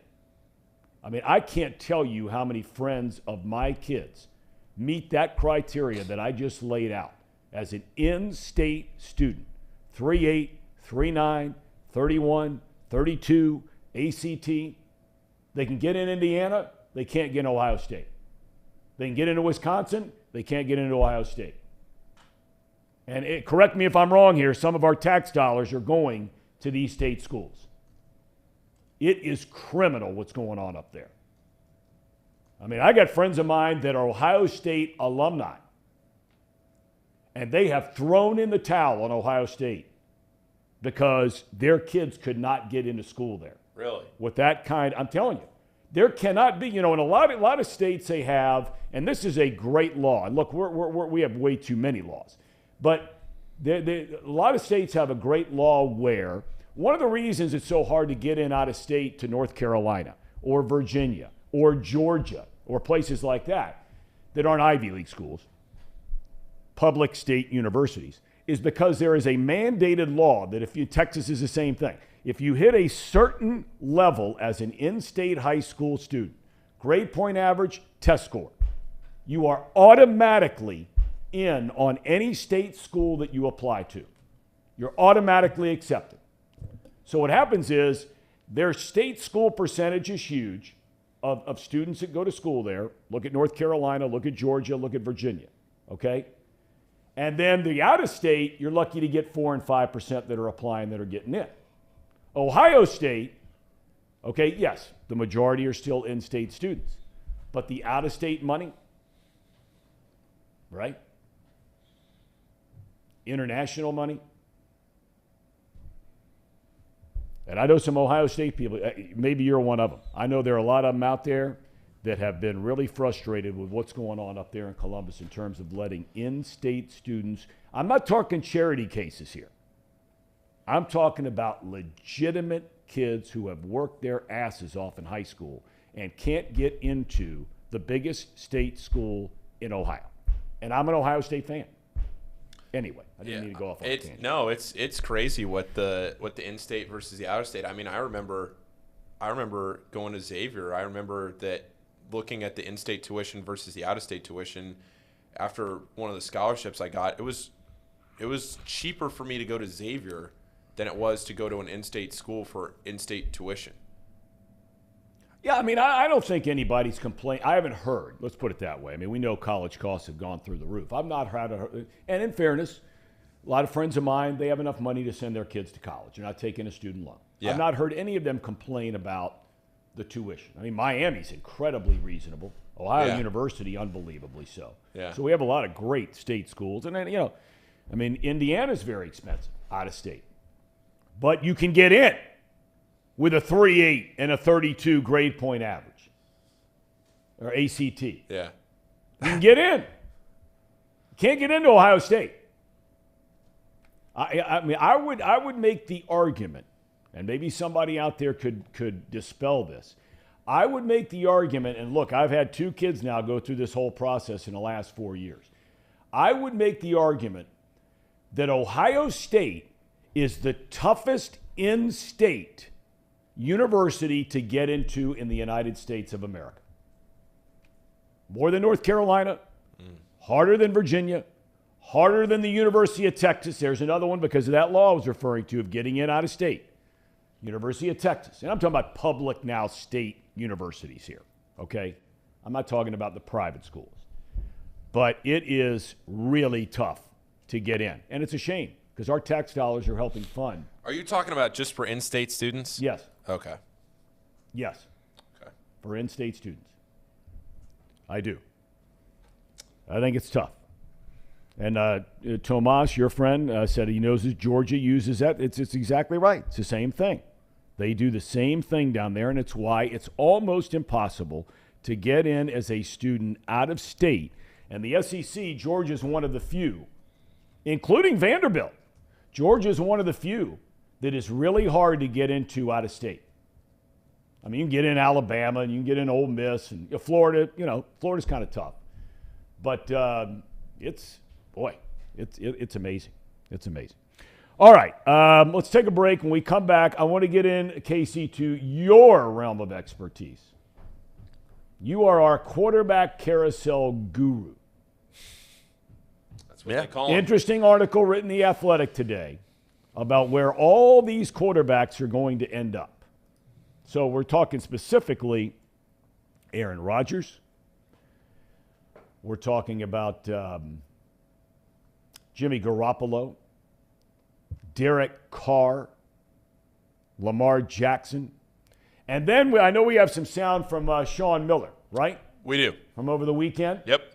We'll get to that. And another fascinating article. I keep going back to The Athletic. These guys ought to give me a free membership. I mean, good Lord. They should. But you know what? You got to give it up. I mean, I give it up to the guys who are really good. And they're just really good. They are. And they're able to have the space, and they don't have deadlines and all this stuff that the dying newspaper industry is. This is an unbelievable website for athletics. And they're able to get into with great depth all of these different things going on in sports. And the coverage is amazing. That's where I got the Luke Fickell stuff from today. That was an article today. Quarterback carousel thing. That was an article today. And there was a great article written by C. Trent Rosecrans about Joey Votto. Is this his last spring training as a member of the Cincinnati Reds? Joey doesn't think so. So, Ham and Eggers, take it away. Lots to cover coming up. Okay, run it. It's that time of the show, the Ham and Eggers. These guys are great. Trust me, I would know. I introduce all the best segments. Well, I know we already did the ad reads, so I'm going to talk about what I found interesting over the weekend, which not very many people probably cared to watch, but I watched just about every single XFL game over the weekend. You watched all of them? Yeah, at least I watched half of the first game, watched most of the second game, watched all the third game, and then caught a bit of the fourth game over the weekend. I saw my DC Defenders one. They did. But here's the my thoughts on the XFL. I think there's some good and there's also a lot of bad. Teams that didn't deserve to win were winning. I'll just put it like that. Defenders when you say they didn't deserve to win, why did they not deserve to win? Mainly because of just efficiency. I would say the efficiency is just not high enough for all the teams to justify them being the winners. Like, for example, the one game I watched completely from start to finish was St. Louis Battlehawks versus the Brahmas, and was watching A.J. McCarron sling it, and he looked god-awful for about, 55 minutes of that game. Then the last 5 minutes of that game, he started really turning it up, and it was 3-15 with like 2 minutes left. He drives down, scores a touchdown. Now, XFL rules, you can go for 1, 2, or 3 points. I saw this highlight. Yeah, and so they convert on the three-pointer, right? Then there's no such thing as onside kicks. You can convert a 4th and 15, and if you do that, you continue to keep the ball, and you can just drive downfield. Now, the only caveat to that is you have to either be trailing or tied. So they were trailing, so they ended up going for it, and they convert, which I have the clip. Maybe I'll run it when Tom gets back. But they convert it, drive downfield, score a great touchdown. A.J. McCarron, he just was clutch the last 2 minutes of that game. I mean, it really did remind me of the playoff game without the self-destruction, of course. That he did. The first touchdown that he threw was very similar, at least the way that it was caught and the way that the position of the receiver was, to AJ's touchdown, where he goes up and he's pretty much uncovered, except this time McCarron throws it to someone who's covered. The guy comes, jumps up, high points the ball, touchdown. The second one, he throws a dart in between 3 defenders. The receiver catches it, holds on to it on a hard hit, wins the ball game. But they didn't deserve to win that game. I mean, they were outplayed for, like I said, 55 minutes. Same thing with the DC defenders. They were outplayed for pretty much the whole game. The other team that I would like to think deserved to win, let me look at this again really quickly. I can't remember off the top of my head. I feel like it was the Vipers. They deserved to win, and they ended up losing. It was just very strange. It was a very strange game. Huh. The Vipers deserved to win. They were dominating most of that game in the very first game of the weekend. And just all of a sudden, I mean, they just made one mistake. And the mistake was critical. I mean, the guy, the quarterback, was under pressure. He tries to throw the ball away and throws it directly to the defensive tackle, and he just takes it to the house for a pick six. But I want to get back to A.J. McCarron here for a minute. Yeah. Okay. In 2021, he was brought into a one-year contract with Atlanta, and in a preseason game, he tears up his knee. Right? Second preseason game. So he missed all of last year. He started 7 games, or played in 7, started 3 with the Bengals, all the way back in that playoff year of 2015. The next 2 years, he played in a total of 4 games with the Bengals. Went to Oakland, played in 2. Houston in 19, played in 2, started 1. And then 2020 in Houston, started 2, backing up Deshaun Watson. He has not thrown a touchdown pass in an NFL game. Now, he's only played in, 4, 5, 6, 7, 8, 9, 10 games since 2015. He's not thrown a touchdown pass in an NFL game. Now, I give the guy all the credit in the world. I admire him for keeping the dream alive. Yeah, I do too. Because that whole Kurt Warner story, which I was reminded of yesterday, he was the highlight of our church service yesterday. Kurt Warner's story, how he was stacking cans in a grocery store after coming out of northern Iowa and was cut by the Green Bay Packers, right? Right. And then he keeps coming back, hears about the Arena League, continues to work out, Then he finally gets the Rams, sign him, first year in the league, wins the Super Bowl, he's the MVP. So there are comeback stories out there, and it was fantastic. It was just fantastic to see McCarron out there and keeping the dream alive. We wish him well. Wish him well. All right, let's get to, though, the guys we know are playing in the National Football League and where they're going to end up. Casey, we heard from Bill Wills. I love the way he broke it down percentage-wise. Yeah. I love this. He's not saying, well, maybe. He's saying 60% Aaron Rodgers back with the Packers. He's saying 30% he's traded to another team. 10% after his darkness retreat, he walks into the sunlight, and says, I'm done. I retire. Which of those three are you buying, if any?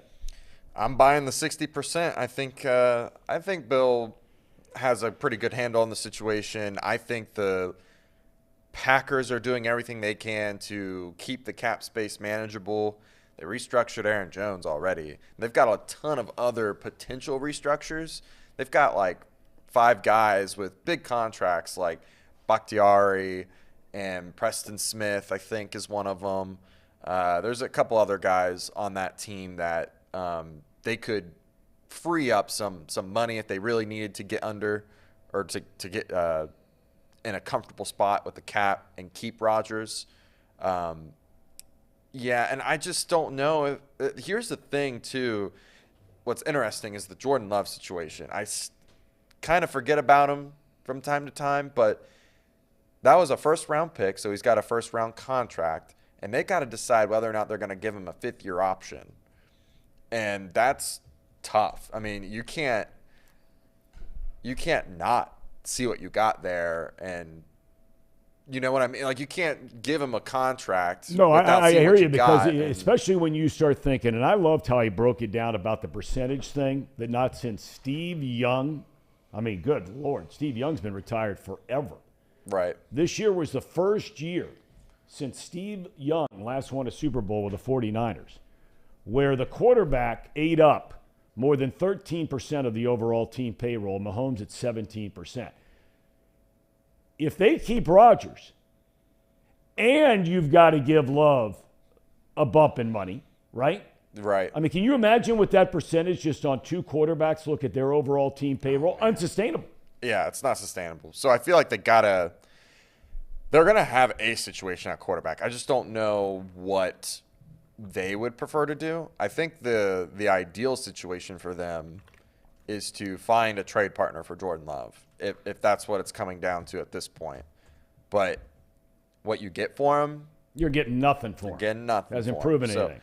So they're in a really tough spot. I would hate to be a Packers fan. I hate to be Gutekunst right now. He's in a really bad spot. What is the best case scenario for the Packers, and what's the best case scenario for Aaron Rodgers?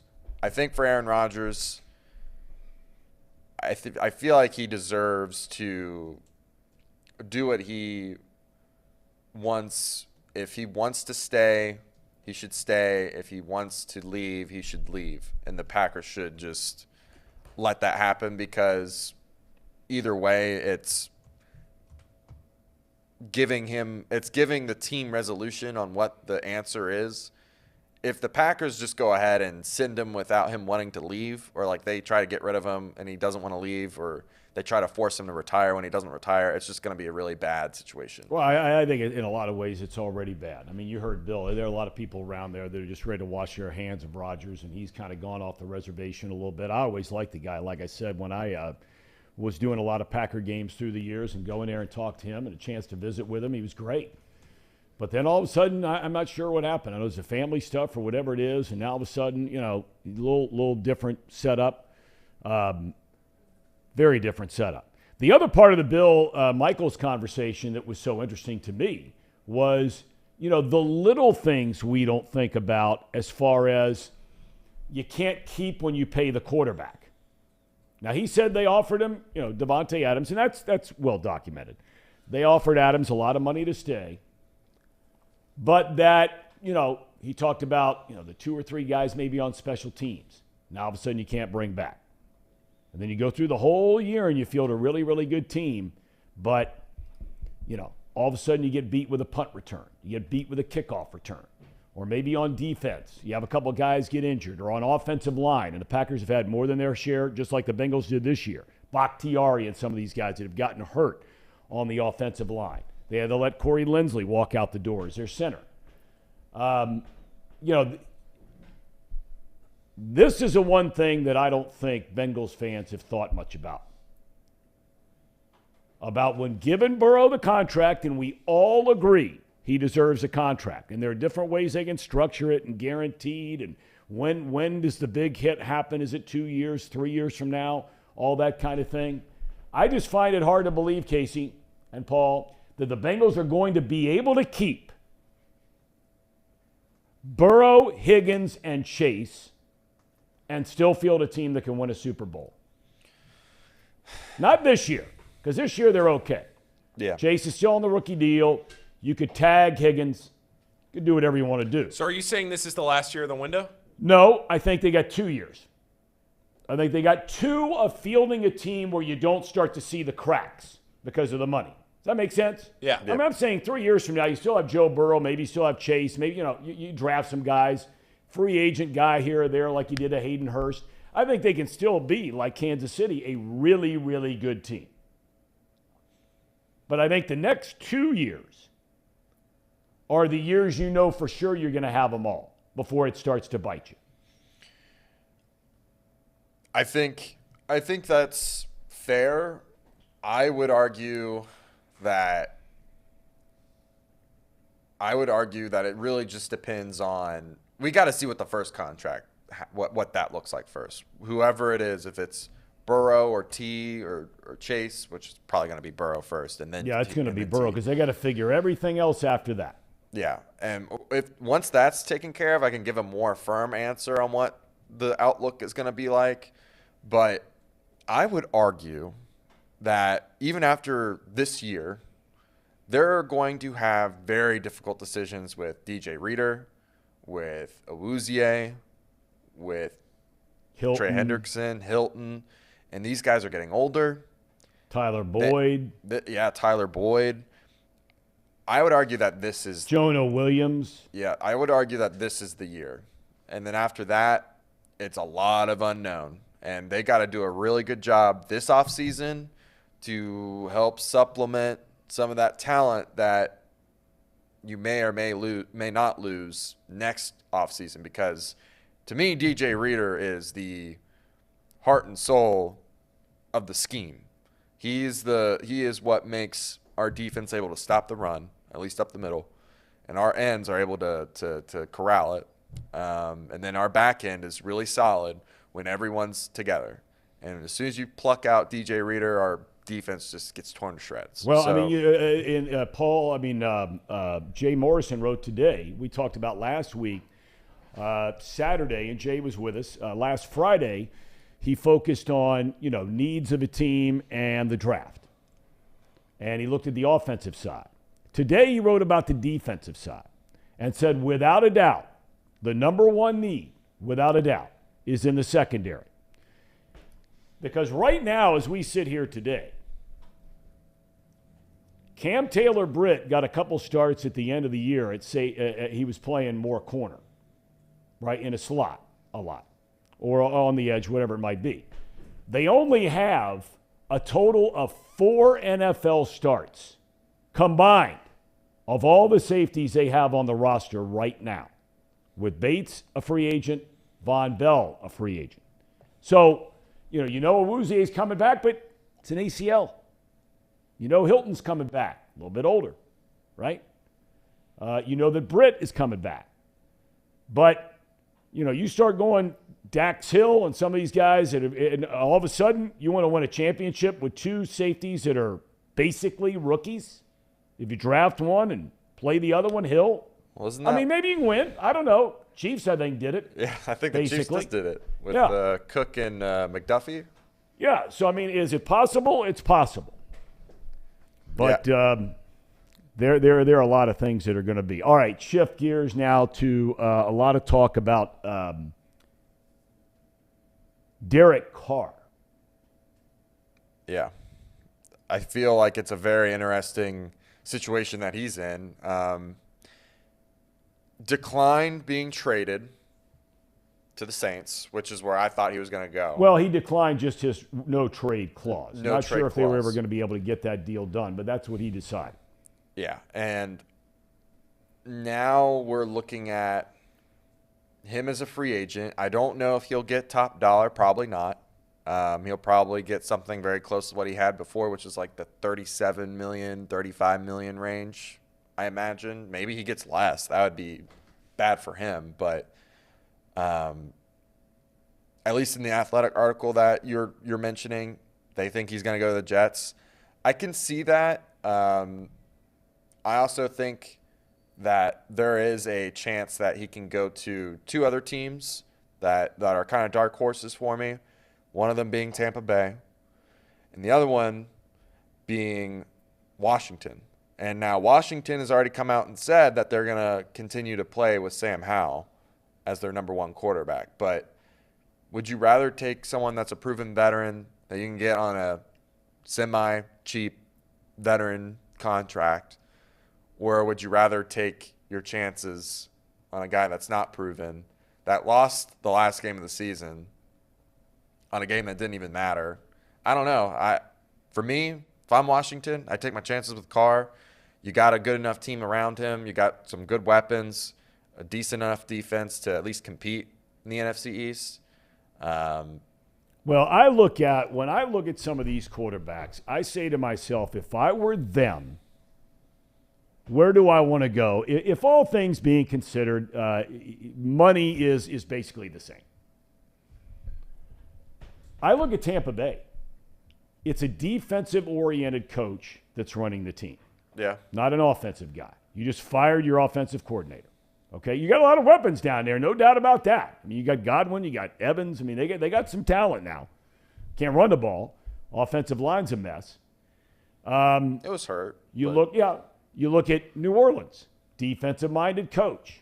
Again, I look at a team like Carolina if I'm Derek Carr, and I say, all right now, and everybody universally agrees, Frank Reich was probably the best offseason hire. This guy's a good coach, and he knows offense.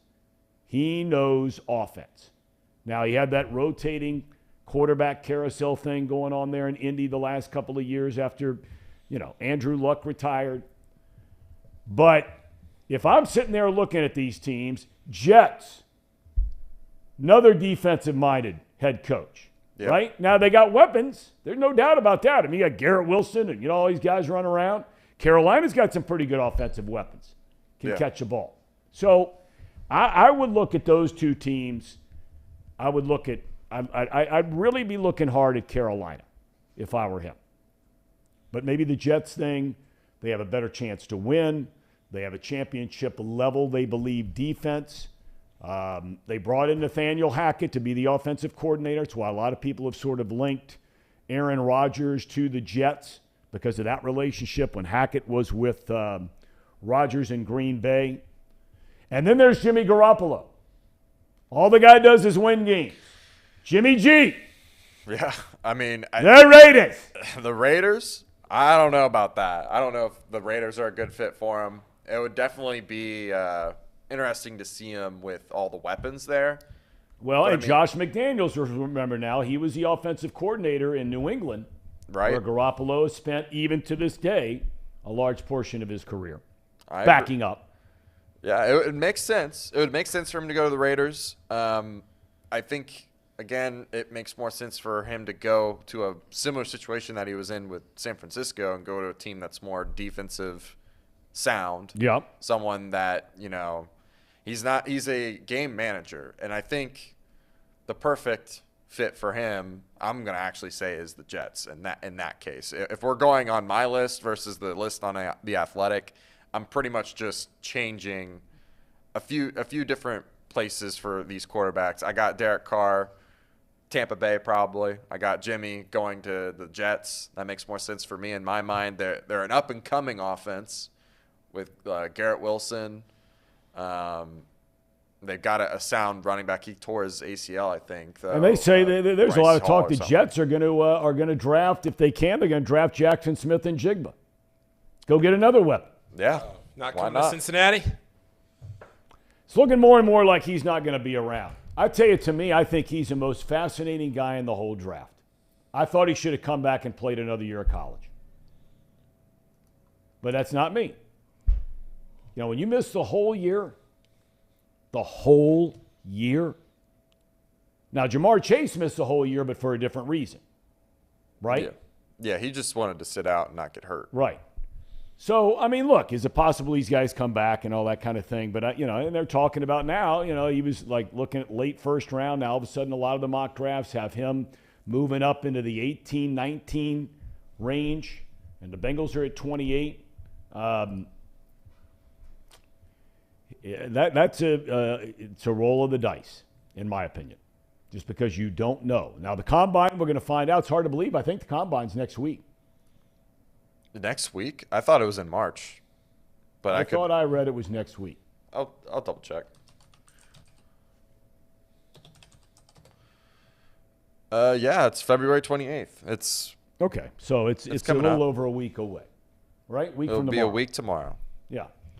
So you'll get a better idea where he is with the hamstring or the groin, whichever one it was. It was one of those two that kept him out. Got hurt in the very first quarter of the very first game against Notre Dame and was never right again. Okay, let's shift gears for a minute, if we can, to your Xavier Musketeers, Paul. Sure. All right, let's hear some comments from Sean Miller after the game. You chose to give it a go again at X, to get to 20 wins, to be ascending in a lot of ways towards March. How meaningful is this for you personally to be here again and be in this spot? I mean, I'm thrilled to be here, and equally thrilled that we were able to win 20 games today. I don't make light of winning 20 regular season games. It is not easy, especially in a conference like the Big East, where we're playing 20 games, 10 at home, 10 on the road, against what I think is arguably the second best conference in the country. Certainly one of the top 3 conferences in college basketball. I mean, the depth of our conference, how hard it is to win on the road. And then in our case, when you take into consideration the non-conference schedule that we played, that's why earlier in the day when, they put up the top 16 teams, we're on that 4 line, and you're like, wow, well, you forget the teams that we played as far back as November and all through December. So, we've really not taken the easy path. We've taken the difficult path. And for us to be at that 20-win mark is great. And look, the hope in college basketball is that you're at your best as the month of March approaches. And that remains our goal. And getting healthy and, getting a couple of these guys back, but also continuing to improve, that's really what we're trying to do. Paul, we were talking earlier about Luke Fickell and the impact he is making already. Hadn't even coached a single game. Hadn't even started spring practice yet. I think they start this week, leading up to the spring games for all those college football programs. But to take a step back, and when he starts talking about getting to 20 wins in a season, here he comes back after leaving Arizona, second go round with Xavier. You're around there every single day, virtually every single day. Let's take a step back, big picture, macro kind of look. The impact Miller has made on Xavier basketball since Travis Steele walked out and he walked in. Yeah, well, I mean, the easiest way to say it is how he has utilized the players that he has available, because he had to make a decision last year, Tom. When he had the players that were making the run to win the NIT, Sean Miller had a decision to make. Did he want to roll the ball out there with the same guys that were winning the NIT and had missed the NCAA tournament 4 years in a row? Or did he want to go out there and build his own team from scratch and go to the transfer portal and do like what Otzelberger did at Iowa State 2 years before and do all these things where you build your own program? Well, Sean decided, I'm going to take the guys that I have here and move forward with them. Colby, Jack, Jerome, all these guys, Kunkel. And he went out and he got a point guard. And that's the biggest thing to me, and the difference here is that Sean has somebody that is running the team on the court. Because if you remember the last couple of years, Xavier didn't really have a true point guard. Paul Scruggs was not a true point guard. And that's where I have honestly wondered this year what Travis Steele's last couple of years would have looked like if he would have had somebody like Sule Boom. Because Travis was a guard-oriented coach. When he was an assistant coach, you think about the guards that he coached, Tu Holloway, Jordan Crawford, Mark Lyons, some of these huge names that have come through Xavier that have been guards all came through under Travis as their assistant coach, because the assistant coaches take a position group. Travis was the guards. So I've wondered what that would have looked like had Travis been a head coach with a true point guard. But as far as it goes with Sean, him coming in, taking over this team, and taking basically the same team plus a point guard that they had last year, and turning that into a team that is now a protected seed in the NCAA tournament is unbelievable. I hate using the word unbelievable, but it's true. It really is, because if you look back at the preseason and the projections for this team, I think any Xavier fan, anybody around this program, would have been happy to even see him in the tournament. Get an 8 seed. Sure. Get an 8 seed, win that 8-9 game, give the 1 seed a run for their money. That's a good season. Now you're talking about a team that legitimately is a second weekend team if the offense is clicking. And that's huge. It's just huge the way that the turnaround happens so quickly, which it can now in college basketball because of the transfer portal. You go out and get Sule Boom, run the team, go out there and transform the team as fast as you can. And I thought, and the reason I used this clip from the press conference is it was clear how much 20 wins meant. Sure. Because they posted a picture afterwards. Edmund Sumner was back at the game. They posted a team picture from the locker room. They had cut out and printed 20s all over the locker room. And it just illustrated in my mind, because they hadn't won 20 regular season games since 2018 when Chris Mack was there. Won 23 last year. That was because of the NIT. So it illustrated to me the value of what 20 wins means in a conference like the Big East, and how this team now has transformed the attitude of winning. And even going back, like I said the other day, I watched the Indiana game from back in the beginning of the season, the game that they lost. I rewatched that game, and I thought to myself, man, they replay that game today. Xavier wins that game because they just know how to close out games better than they did back then. But yeah, it really is incredible how much a coach means to a program. And as it relates like to Fickle at Wisconsin or any of that, you can come in and with the same team have these guys playing for a Big East title. It's crazy. Yeah, and it's why you can't fool around with a coach for a long, long time and not get the results. Unfortunately, what's happening is a lot of these coaches' contracts is the buyout is so huge that you can't fire the guy. Yeah. I mean, in all sports.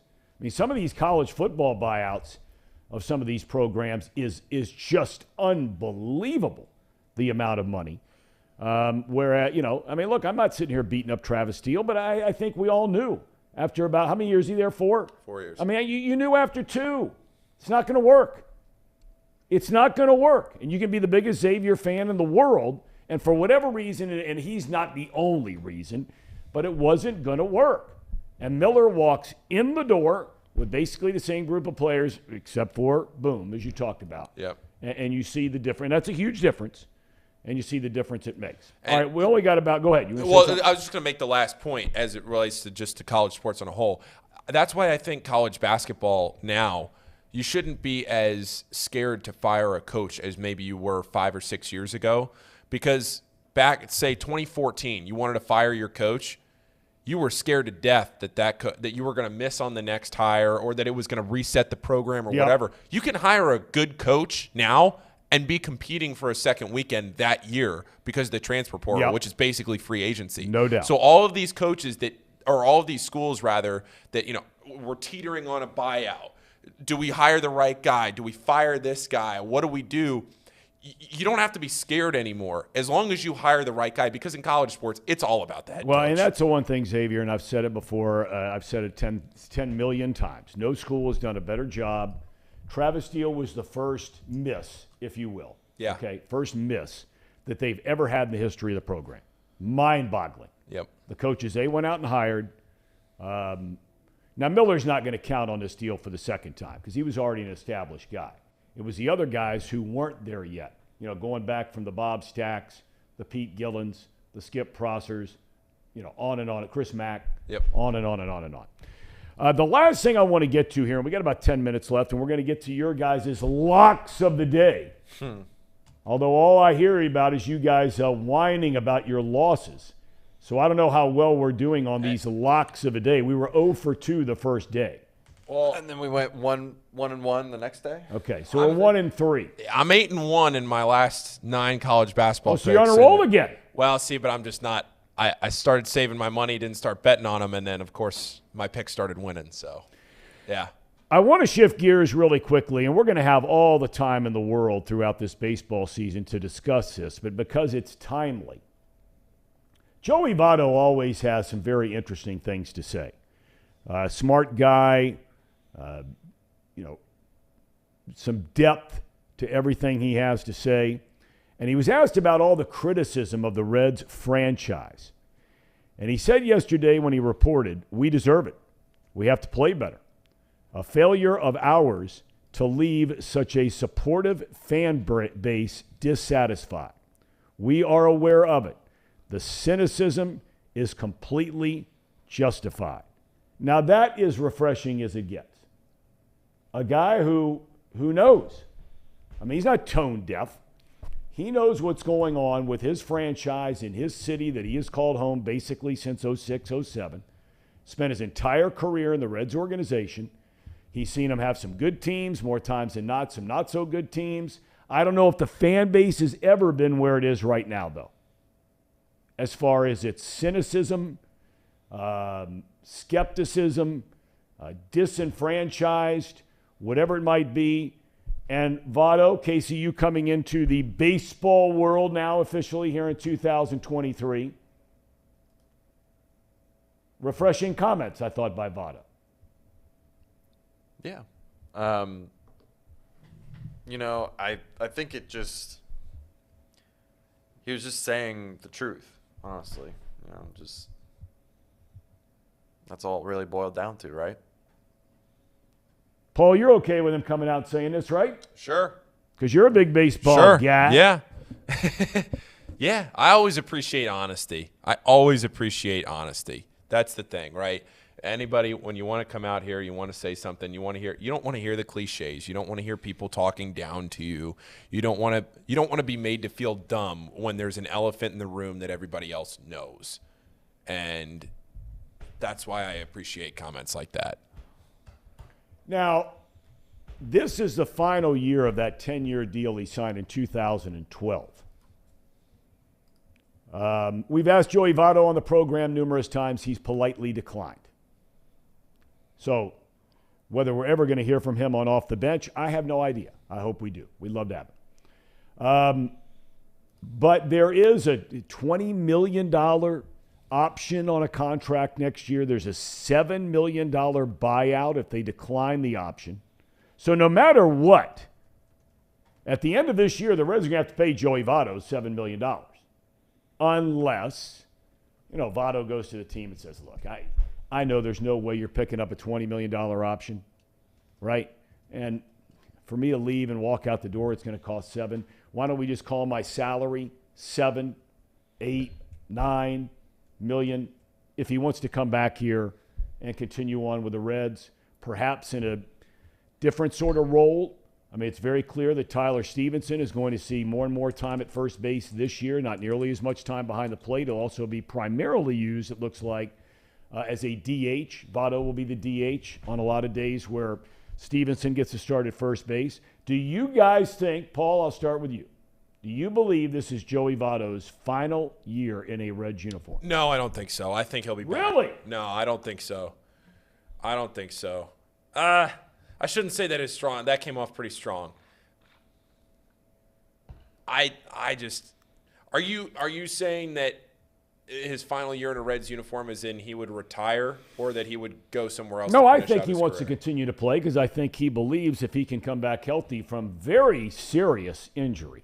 It started with his shoulder. It went into his biceps and had to have surgery on both. So it's a big deal. So maybe he goes somewhere and tries to win a ring? It's a good question. He would deserve it. If anybody does, he'd deserve it. Yep. Playing a postseason. So maybe I shouldn't say that as emphatically because I would never fault somebody for going out there and trying to compete in the postseason when you've had a career with the Reds like you've had. It's been so good, but has similar to Mike Trout and Shohei Ohtani. You look at but you're right. But you look at, say, Albert Pujols. Okay, now there's a guy who, he got the huge contract, right? Yep. In Anaheim. And, he knew it was coming to an end. He signed that contract the same year Votto did. And that's where the Cardinals made the decision not to pay him. Reds made the decision to pay Votto, and it played out the way it played out. But, Pujols went to a contender this year. Didn't work out. Dodgers didn't win the World Series, but he had his moments. He certainly was a big contributor to them playing deep into the postseason again, and maybe that's something Votto would entertain. All right, you got our picks of the night, boys? Yeah. Casey, go first. I am actually going to go with – I'm going with TCU, Tom. Oh, that's what I was going with. Now you're going to make me pick something else? Yeah, I got to go with TCU at 1.5. I think it's at 2. Well, are they a favorite or a dog against Kansas? Favorite. They're favorites. In Fort Worth, Texas. It's in Texas. That's the only reason I'm picking them is because it's in Texas. Hold on. We mentioned, while Paul's looking it up, we mentioned TCU was rolling this year. I mean, they were rolling. And then all of a sudden, 2 of their starters, including their best player, Miles, their center, Eddie Lampkin, they went out. They lost like 3 out of 5, something like that, with neither one of those guys playing. They both came back on Saturday, and they score 100 points. Now, it's against Oklahoma State. Think what you will of Oklahoma State. Paul thinks Oklahoma State. Did you say, Paul, you think they're an NCAA team? Yeah, I think they're in. Okay. I think they're in. So they score 100 at home against Oklahoma State, blow them out of the gym. And now it's Kansas tonight, coming off their huge win. Trace Fowler was seen dancing in the streets of Hamilton late Saturday after that win. So, Paul, did you find another one? Yeah. Don't give me lukewarm. If you don't have something you're sold on, I don't want to hear it. Don't watch. And you're allowed to pass today if you want to pass. Well, my pick was TCU. Okay. I was trying to be nice. Stay with TCU. All right, I'll stay. I was trying to give some flavor to the people. You both get a win if you pick it, if you're right, and you both get a loss if you lose it. Right now, you two guys sit at 1 and 3. All right. All right. Do we have a UDF? No, we do not have a UDF. Well, that's our cherry on top. All right. Our cherry on top was Trace Fowler being seen in the streets of his hometown of Hamilton, Ohio, after that 55-26 second-half explosion for his beloved Jayhawks, hammering Baylor. What do you think tonight, though, Trace? I'm glad. V-Horn Frogs. I'm glad to hear that. I'm glad to hear the folks in here on TCU. So what does that mean? That makes me feel really good about tonight. So you feel really good that Kansas is going to cover that and then some. Yes. Yeah. Reed, where are you on that game? On that one, I gotta check the old scores and odds first before I think anything about that. I just did. It's 70% on 70% of the bets are on Kansas. 85% of the money's on TCU. Okay. Wow. So a little bit all over the place. So in your world, you would tend to lean more with the, what do you call them? Sharps. The sharps? So, or the overall money? My take on that is that I think Kansas is a much better team than TCU, but they're underdogs, so I know they're on the road there. So it looks like Vegas might be confident in TCU winning at home there. So I don't know if I'm going to bet that game at all, but if I did. TCU also, from a track record perspective, did lay the hammer on Kansas at Allen Fieldhouse, which typically doesn't happen. Yeah, so, I mean, if you're the – I don't know. That was the last good team they played with all their horses. Public Joe, if you want to call it that, it's going to get online tonight. They're going to go to ESPN.com. They're going to scroll down, look at the schedule. They're going to see that Kansas got beat by 25 at home, and they're just going to be like, oh, well, I'm definitely going to take TCU because they're now at home versus being on the road. So, I don't know. It'll probably be a good game, but I like the way Kansas is playing right now. So they're a good team. I think that it'll go well tonight. Yeah. Fort Worth. We'll see. Our Muskies got a big win on Saturday. Huge win. We've talked about it a lot today. I know. Probably way too much. Well, you keep saying. Although I got to say, I love Sean Miller. I really do. I just think the guy is an unbelievable coach. I said to my dad the other day, I think he's a total big leaguer when it comes to doing those halftime interviews. Yeah. He's freaking awesome. Mm-hmm. He lays it out there. He tells you exactly the way he sees the game. He's not mincing any words. In a day and age where everybody is, milk toast and vanilla and everything. Cal's pretty good too now. Yeah. Cal! I like Cal. That's your guy. Cal's got it going on. I'm glad he That's turned a team around. to watch, boys. That's a team to watch. Tom, can you imagine being like a 7? Sitting in Hamilton, I can say that, right, Trace? It's up to Reed. Reed will let you. I don't take offense to that. I Do you take offense to that? Absolutely, 100%. I was in the local little coffee shop down here, and I stop there every morning, right at the gas station down across the street from the church over here, right? Yep. And I have had 15 people over the last couple of months. Hey, man, love it having you up here in Hamilton.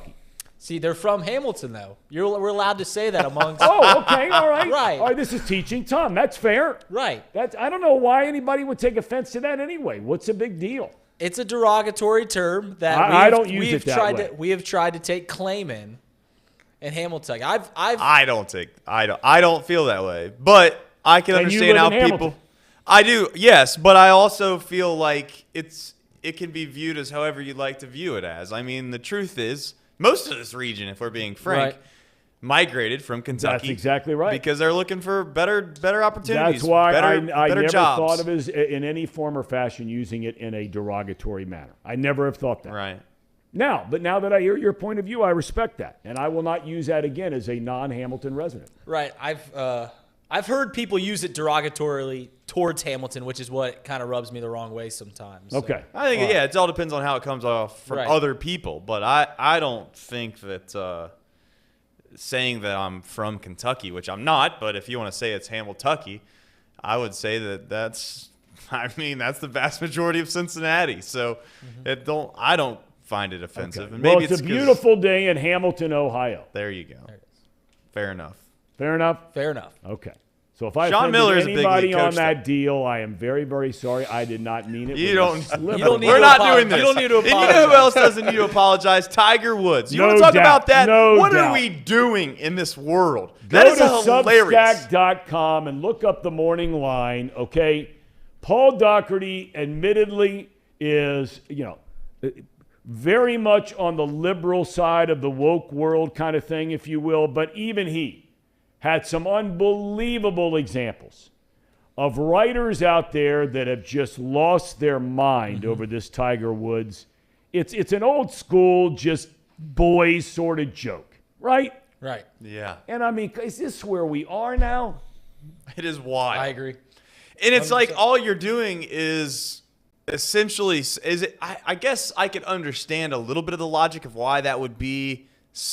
Like when I say offensive, I mean like maybe 0.0001% offensive, but you're just stating that they're not as strong as you are, which, newsflash, biologically, men are stronger than women when it comes to just physical strength. I'm not talking about mental. I'm not talking about being tough. My wife's tougher than me, but I'm saying just if we went to hit golf balls, Tom, it's not hard for me to hit a golf ball farther than my wife. That's what the joke is. Am I missing something? No, I just think that Lord knows there are so many things to be worried about in this world, and that is nowhere close to being one of them. And that got unbelievable amounts of publicity when there's so much other stuff going on. Anyway. Yeah. All right, you boys are getting to all of it here today. So it is time for Box Lunch on this February the 20th, year of our Lord 2023. Casey, Paul, thank you. Thank you, Tom. All right, boys, here we go. Box Lunch. I must admit, I didn't think much of this show the first time I laid eyes on it. Seemed like a bunch of stiffs wasting nice microphones. The worst trade of all time happened back in 1803. Go ahead. Napoleon Bonaparte traded the Louisiana Purchase for $3 million. Napoleon, what happened?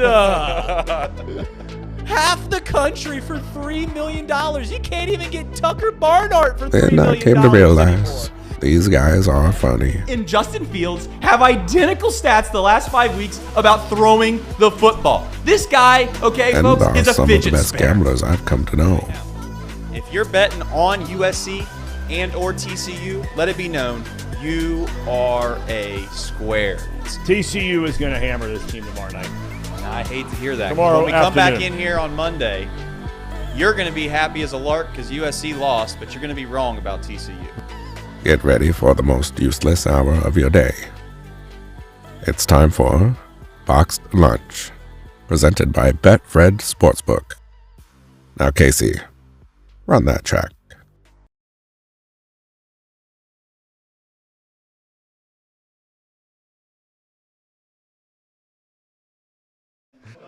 Casey, what were you doing over there? You had it. Oh no. He had a track. So for those that are probably laughing right now, I sent a group chat and just said, listen, hey, I like the track. First of all, does it give us a copyright claim? Or I don't even think it really gives us a hit, but does it give us a copyright claim every day? Yes, it does. But it's fun. Who cares? Just run the track anyways. I sent a message about 15 minutes ago, to be fair, so it wasn't like it was something that was early in the morning. But maybe one day on Mondays, Wednesdays, and Fridays, it'll just be part of our brain thought that it's like, oh, it's Monday, Wednesday, or Friday. I got to find some music. I'm just going to find a damn track that I like and play it all the time. It's just going to be permanent. No, that can't be. It's got to be a surprise. That's not how this goes. So, anyways. He had a song. He had a video up. What happened? I had something. No, don't tell him because you can get it again. I had something, but it was just the lyrics. There was no actual music, and I can't listen to it on. It was the karaoke version. It was the karaoke version of it. I was like, we could have all sang it. Okay, so what we'll do is hopefully on Wednesday we'll sort this problem out because we're just gonna get a phone in here connected to the board, and all we got to do is go on Spotify, and every day we'll run a track, and that'll be that. I am happy to see that we have folks in the chat, though. Player formerly known as Mouse Cop, I haven't forgotten, and I won't really get into it, but I remember, just so you know. I know I missed a show on Friday. I was out running around, hopefully trying to make us some money. We'll see. Keep the lights on around here. But I haven't forgotten, and I don't know. Like I said, I'm not a prophet. I'm just saying that this is through experience. I've seen these things for years and years and years, and I'll continue to point them out or yell at the cloud as the old man does from time to time when I see them. We have some topics today, though. We got the usual gang in here. Paul, Reed, Seho, and McAllister. Guys. Hey, how's it going? Good day. Trace, how are you? I'm doing fine. It's good to have you back in that chair. I got chair. fired up a little bit on Friday over some things that I cannot probably say over the air. Got me a little motivated. You know how I can be. I'm very competitive at nature. Motivated in a good way? Or motivated in a good way. You know, like when sometimes you're just fighting through minutia and you just feel like you're doing a rat's race where you're just like, oh, I got to do this. Media kits got me down for like the last 2 weeks. I got to keep creating these kits for these events we're running and tell people how much things cost. And it's so I don't know. It reminds me of writing like essays back when I was in college. It was homework. It was just not fun, boring. It felt like you'd spend like 9 hours doing something and you didn't enjoy a single hour of it. And you look back and you're just like, I need to find someone that can do these and do them well. And so, long story short, We're gonna try to prove some people wrong. Got me a little fired up on Friday, so I got some motivation over the weekend to do some things. I've been working on some stuff, and I don't know if you've seen it, but Nick Kirby, who's in the chat from time to time, been on the show, he was watching today. Has made an announcement that he is going to join us. I'm not going to spoil all of those plans, but they're aggressive and they are very, very, very. What would be the right word to use here? Over the top, some might say, of what we're going to try to do. And it's not going to be easy, especially when the Reds are supposed to be as bad as they are. But that's where I actually enjoy what we're going to do with the Reds because we're going to try to take it from the ground zero. Grassroots. At the very bottom, at the lowest the franchise has ever been, we're going to pick the pieces up and we're going to find a way to hopefully one day watch meaningful baseball at Great American Ballpark again and it not just be opening day when I say meaningful baseball. Don't hold your breath, but grassroots, baby. Right. You know what's beautiful is that we are in a position to where the Reds could not win a World Series for 80 more years, and they would be in the same exact position that the Chicago Cubs were in at one time. 80 more years. Now, that's not going to happen because we're not the Cubs, but we could be that. So we got a list of topics. That's wild when you put that in that perspective. 70 you got to remind years. It's been 33 years. You got to remind these Cubs fans of where they were and what they were and what they have always been, which is losers. And that's what they have been on the north side for a really long time. They had one good year where they finally made the playoffs and won the whole thing. Good kudos to them. But you got to remind them from time to time they still are the Cubs. NASCAR and the XFL, fellas. I don't know if you watched this or not. I did watch it. And the only reason I watched it is what many people might think that I am a degenerate. I'm not a degenerate. I just like making things that are relatively boring sometimes somewhat enjoyable. That's what I call it, okay? I'm not losing my house payment on these things. I put a couple dollars on a few racers thanks to Discord.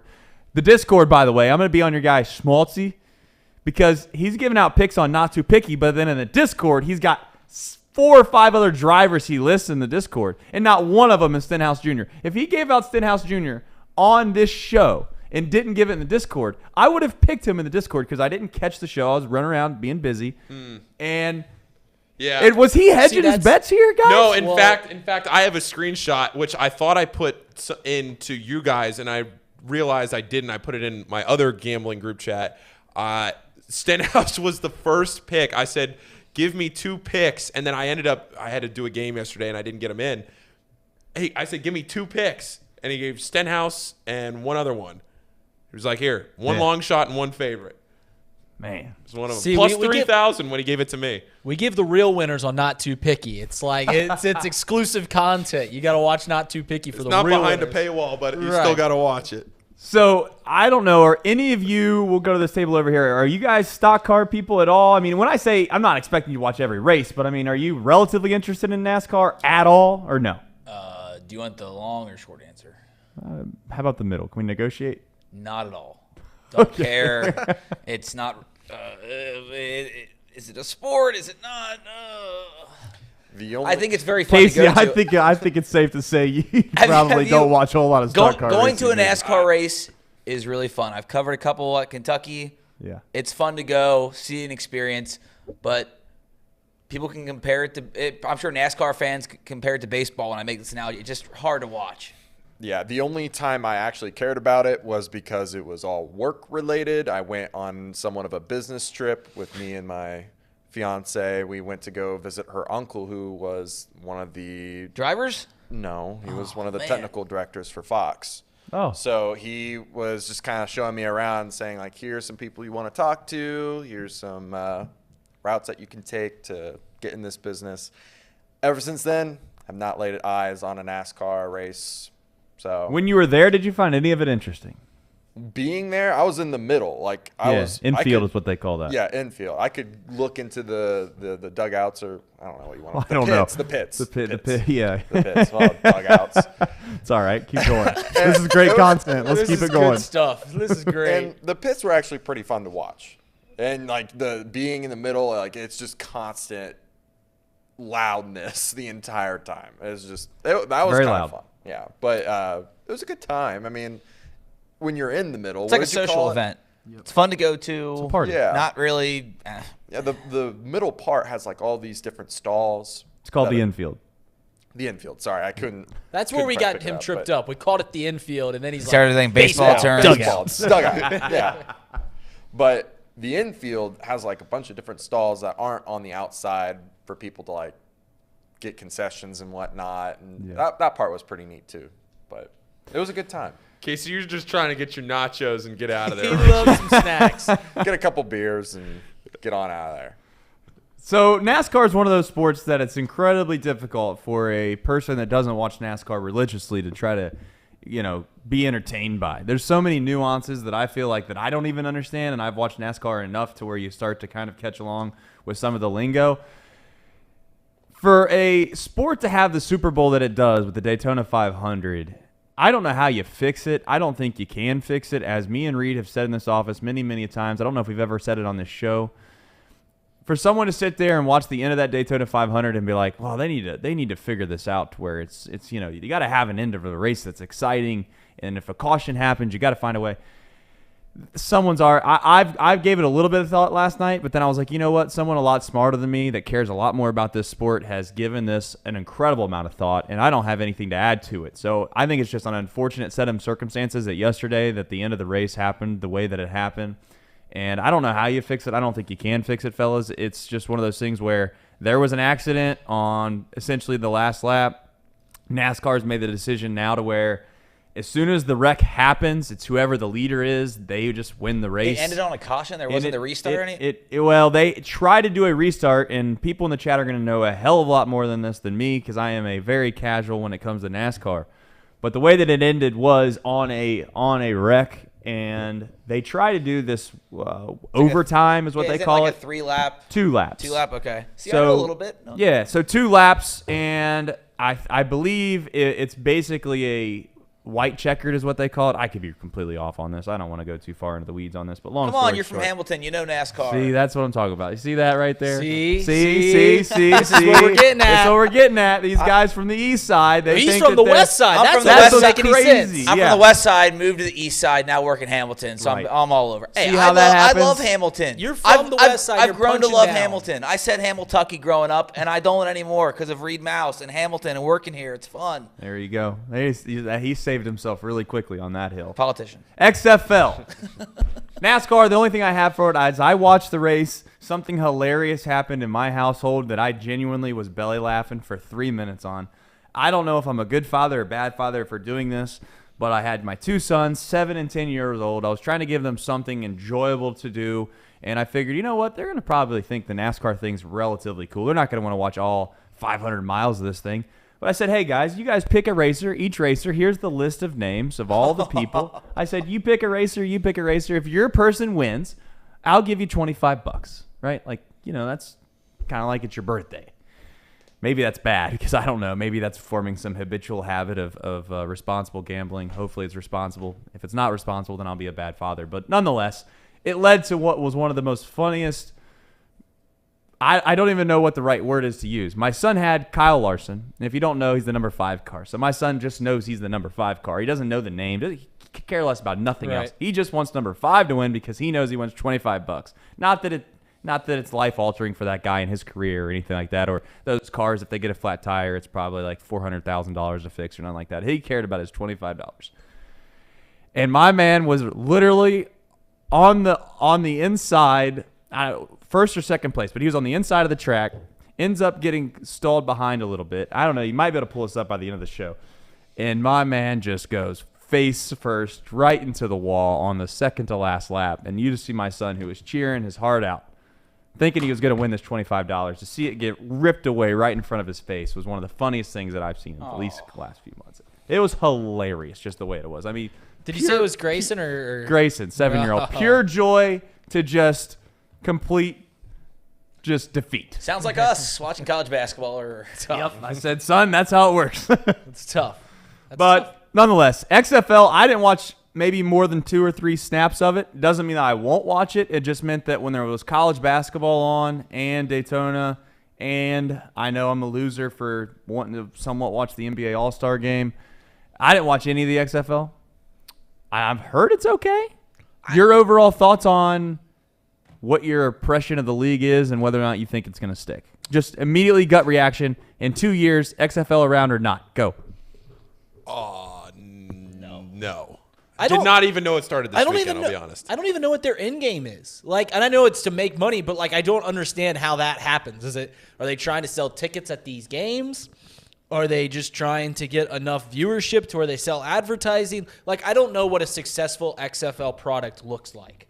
Because filling out a stadium, even half full, seems like a pipe dream. I mean, it seems so far away. They can't even get 800 people at these games. So yeah, I don't know what there was definitely there was a the lot of Defenders people game there. was packed. They were packed the last 2 games. The Sunday games were packed. Forgive me, I'm thinking of whatever was on NBC where they had the NSFL, whatever it was. USFL. Yeah, I don't know what it is. They could not get 500 people at those games. So it just makes me think, I think it's part of our love for the NFL and college football where, like, there's never going to be a successful minor league football league. I just don't see it happening. The only way it happens, and this is my opinion on it, since I've watched pretty much every single game of the XFL, is just the talent level is just not there. It just isn't. I mean, if maybe they combine the USFL and the XFL, they would have a chance. But as it stands right now, it was really tough watching some of those games. It just felt like it was just dragging on and on. The quarterback play was subpar. And I will say the ending was a hell of a lot more entertaining, especially the St. Louis game where they came back from a 12-point deficit. I mean, they did exactly what the new rules were designed to do, which is come back from more than a 2-score game in a normal NFL setting. And, yeah, I mean, that part was entertaining. I thought the onside kick change and the kickoffs rules, those are good changes. But the thing that's going to set this league apart from the NFL or college football is just the talent level. And it's just not good right now. And it was already really tough to find good players in the NFL and in college. It's even tougher now to find those players because you're looking at the bottom of the heap. You know, you're scraping at the bottom of the barrel to get a guy. Do you think that there's any chance, and this is what Reed was asking me what their end game is, I think that the end game is just simply put that they're trying to create a league that they can get enough viewership to compete as their own brand, like a college football does or college basketball or whatever other league or sport that you can imagine. I look at Live Golf as an example because it's like, if there was any league in the world that could possibly try to disrupt the traditional leagues that we've come accustomed to knowing and possibly win with, is just having enough money to buy all the talent and get to where there's something that hasn't had a quote-unquote traditional, format of fans. Like, if you watch the PGA Tour, you're not like a fan of a team. You're a fan of a couple players, Right. but you're not going to have this long, sustaining ideology of being a Washington Commanders fan or whoever, right? Or a Cincinnati Bengals fan. And now you want to be a Indianapolis, whatever, Sharks fan that's some random XFL team. The PGA Tour, you're not going to have those types of things. So I thought maybe there's a small chance that you can convert. But after watching it, I don't think the Live stands a chance either because it's so ingrained into society now to where I don't see how there is an end game. And it's amazing to me how much money and resources are poured into these leagues, and then in like 2 years it's completely gone and bankrupt. And you're like, how in the hell is someone as smart as Vince McMahon or The Rock or whoever else? Maybe it's just you get to a certain level of success in life and you're just like, oh, the hell with it. Let's try it. And if they say we can't beat the NFL, let's just give it hell and see what happens. If we lose $20 million, then we don't care because we already have it. We don't, it is what it is. It's like a life. It's almost like a life hobby than it is of anything. But I don't see it. I don't see how. The only way, here's their only chance, and this is where I push back on the idea that you just had with the whole they don't have enough talent to keep the league sustainable. I don't think you'll ever have 30 teams in the NFL? 31? Yeah. 30? 32. 32, Yeah. sorry. So 32 teams. I don't think you'll ever have 32 minor league teams, but I think you could have half of that and have 2 teams of the opposite conferences. So it'd be like, the Packers and the Bengals or something. They share one team that then encompasses basically their prospects that they want to keep as a quote-unquote practice squad player. Correct. And the only way that they can't get picked up in free agency is if they're on that team and they play. Like if Jordan Love, and I don't know, you see what I'm saying? If Jordan Love was playing for some team, right, that I could watch, and then you start to get a little bit better idea of who is Jordan Love. Not to segue as a professional into the next topic, but like that's the only chance I could see that league having success. And you're never going to have 32 of them, but you might be able to split it in half and say, listen, as the Bengals and as the Packers, you get this many roster spots on this team, and it's just like the 40-man roster in Major League Baseball. If they're not on that team, they can get picked up through free agency. Right. That's the only chance. And maybe it gets to that point. That would require a lot of coordination and agreement between a lot of owners to make that happen. And the only way that ultimately happens, guys, is if they can find a way to make the owners more money in the NFL. And that's a possibility, but it's a long shot to say the least. 2 things that I think will never work. Every NFL off-league, minor league is a gimmick. Like the jerseys, team names, it doesn't look like – you can't relate to it. It looks like a gimmick. Also, why would somebody, and this is the counter, why would Jordan Love or the Packers want him to play in the spring and not recover and be ready during this? Like, there's just so many things. It'll never work. And it's like they're putting big names, big cities behind it, but this thing will never work, ever. Well, they missed the whole point. So they see that, Tom always brings it up. Out of the 100 broadcasts last year, 82 of them or whatever were NFL football games. They see this sport is so popular, so they go, well, we don't need to take that whole pie. We just got to get a piece of that pie, and we have a successful league. But what they don't understand is the main reason why the NFL is so successful isn't because it's football. It's because it is the community behind all these teams. Mm-hmm. The reason that we love being Bengals fans isn't necessarily so much what the Bengals do on the field. It's because everyone from this city creates a community rooting for this same team. You'll never get that with these new teams. The communities have already long been stated there for other sports. They already have their NFL team. They already have their football community that they find themselves into. So there's no way to create what is the core of the NFL fandom, which is the community that you find yourself in. They'll never be able to generate that. Are we in a day and age where, and chat can chime in on this as well, and I genuine opinion of this, I don't know if there's a right or wrong answer, but do you think we're sitting here and we're talking as if what somebody might have thought of the NIT back in the day, or the, I don't know, basically the league before the NFL, or I think was it the AFL? Yeah. I mean, you got to realize that back in the day, there's only a few leagues that have stood the test of time, and that there's always been a league like the NFL that comes out of not nowhere, but it takes some time to get some footing, and then it overtakes the thing that you ultimately think is impossible. Sears, probably to our great-grandparents, seemed unfathomable that Sears would go out of business. And then all of a sudden, an Amazon obviously comes along 100 years later.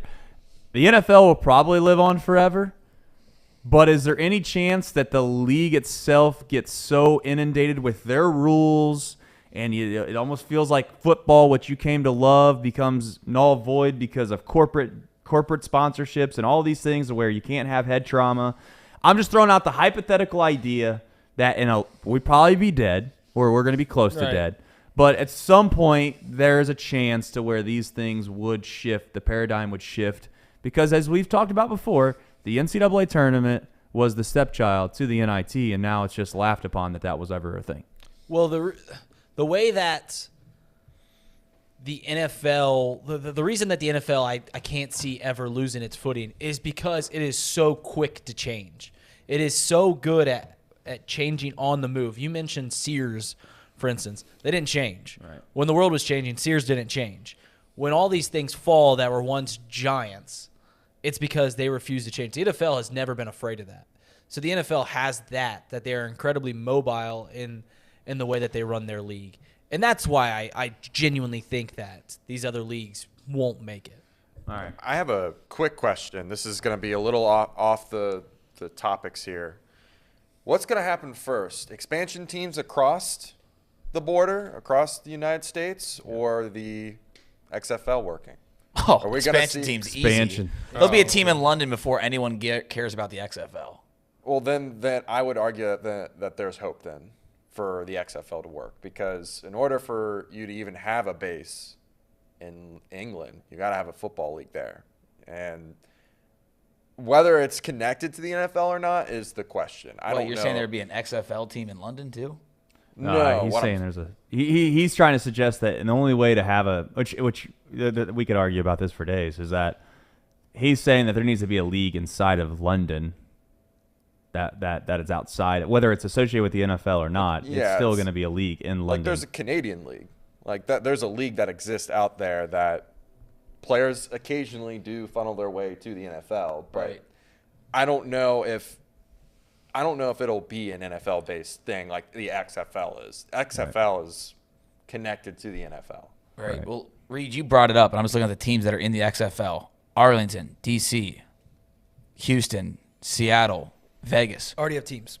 Why would anyone give a shit about any of these teams? I would reckon that St. Louis had the best. Best odds. Well, the best. What's it called? Sorry for my just this week one.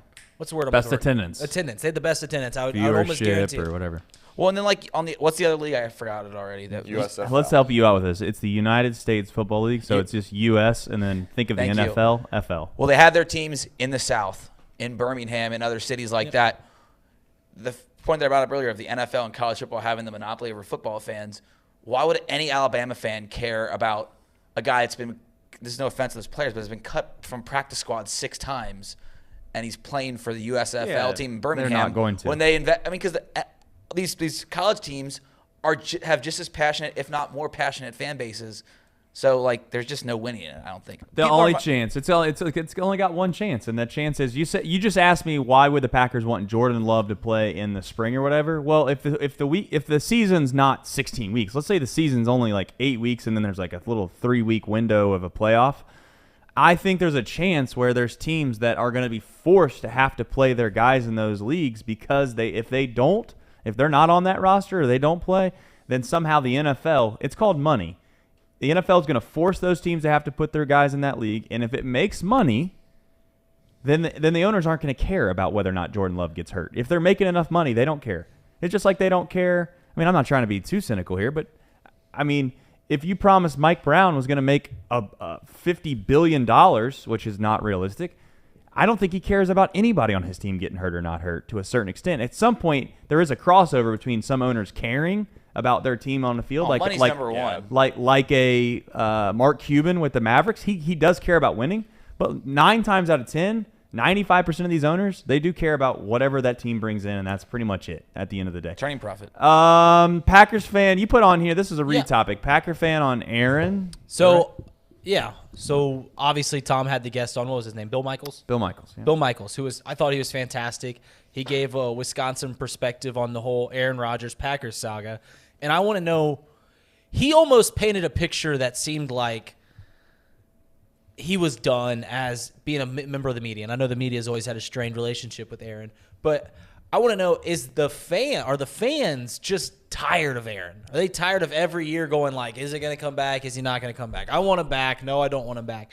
So as the resident Packer fan, are you done with him? Like, I want to know genuinely what your opinion is on Aaron Rodgers. Well, I've had a paradigm shift over the probably last year and a half. I've always stated that I thought Aaron Rodgers carried the Green Bay Packers for far too long. They didn't do enough around him to make them win a Super Bowl. And more times than not, when the Packers didn't go to the Super Bowl and they lost in the NFC Championship game, and people bring up that Aaron's 1-5, I'd always felt like, and you heard Bill bring this up, there was a different part of the team, whether it was the special teams, the defense. It usually wasn't the offense was the reason. You didn't ever point to the Packers and be like, if they had a better offense, they would have probably had a chance to win the Super Bowl. That was never the case. And I always sided with Aaron because I felt like Aaron, like him or not, was, and people might listen to one comment he makes from time to time and have a really strong opinion on the fact that he's an idiot. He's a very thoughtful person. If you listen to a lot of his pressers throughout the years, he's not just, a dumb jock or whatever term you'd like to use. He was very, very insightful and thoughtful through a lot of the things that he would say. And I felt like if he wanted to go get a player back in his prime, the organization should have listened to him. They should have done what Patriots did with Brady for a few years, where they'd give him a player or two that if he really wanted that player, they'd find a way to try to make that happen. They never did that. That's why he grew sour. He had his little spat with Gintakust or whatever. And listen, I know Gintakust, however you say his name, I've tried to say it 55. Huh? Gutekunst. I don't care what it is. G, the guy, the GM named G. And he made a mistake, like it or not, by drafting a quarterback in the first round when the Packers were right there to go to a Super Bowl, and it just so happens that the year after they drafted a first-round quarterback, Aaron Rodgers won back-to-back MVPs. So the organization had let Aaron Rodgers down. They have. And I don't fault Aaron for having hostility towards any of that, because at the end of the day, I felt like before all this drama started, he was the dude in the NFL in regards to the best player at that position. And that was at a time where I felt like Brady was still doing what he does in New England. But push comes to shove, if a playground was set and you said, hey, who's the best quarterback to put on the first team, Aaron Rodgers was getting picked 99 out of 100 times with Tom Brady when he was with New England. I've shifted now to where I feel like Aaron has let whatever – and some people say, oh, it's the drugs, it's whatever he's doing now, whatever. I'm not even going to put it on that. Right. I do think that, like anything, when you are privileged, whatever term you'd like to use, for a certain amount of time, you lose that chip on your shoulder. You lose the drive. You lose what once made you elite and great. And Aaron can say whatever he wants. I watch the games. Aaron missed throws he never in a million years would have missed 5, 6, 7 years ago. And sometimes those were the differences in picking up a big-time first down or not. And I'm not saying he doesn't have any value still. He still, hell, could possibly win an MVP maybe in a perfect system. Right. I'm ready to move on because I feel like it's been too drawn out of a saga to where we've been doing this game for 4 straight years. Are you staying? Are you leaving? Are you staying? Are you leaving? And at some point, it's almost like you ever get in this place in your life where you really do care about something, but then it strains on you for so long, you just throw your hands up in the air and you're just like, you know what, at this point, I don't care anymore. I'm done with it. I don't care. Do whatever you want to do, you know? And that's kind of where I'm at as a Packer fan. It's where it's like, I appreciate Aaron. I've always said that if I'm going to go to someone's Hall of Fame ceremony, it's going to be 12. He's been my quarterback since I can remember, as long as I can remember. And granted, yes, I did get to watch Favre for his last 3 or 4 years, but for the majority of my fandom of the life of being able to be passionate about a sport and a team, Aaron Rodgers has been the quarterback of my favorite team.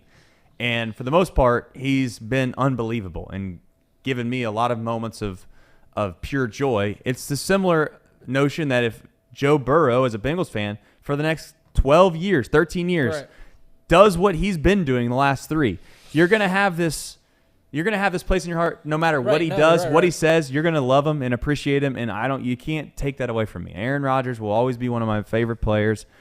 I am here to admit that he's not the player he once was, and the Packers organization has always been relatively successful, in my opinion, because they've done what the opposite of what the Cincinnati Reds have done, and that is they do get rid of guys. They do move on from players when they are quote-unquote fan favorites before their time's up and they have no value left. They did it with every single receiver you could possibly think of. They did it with Greg Jennings. They did it with Jordy Nelson. They've done it with, I'm sure I can't think of. Jermichael Finley was a guy that ended up getting hurt during Aaron Rodgers' career that I think, that caused them a couple Super Bowls, or at least Super Bowl appearances, in my opinion. So I don't have anything against Aaron, but as a Packer fan, I hope somebody reaches this offseason a week before the draft and they're like, let's just give away 2 first-round picks to try to get Aaron Rodgers, because I don't think he's worth that. And I think Jordan Love, like it or not, I'd like to see what he has in store.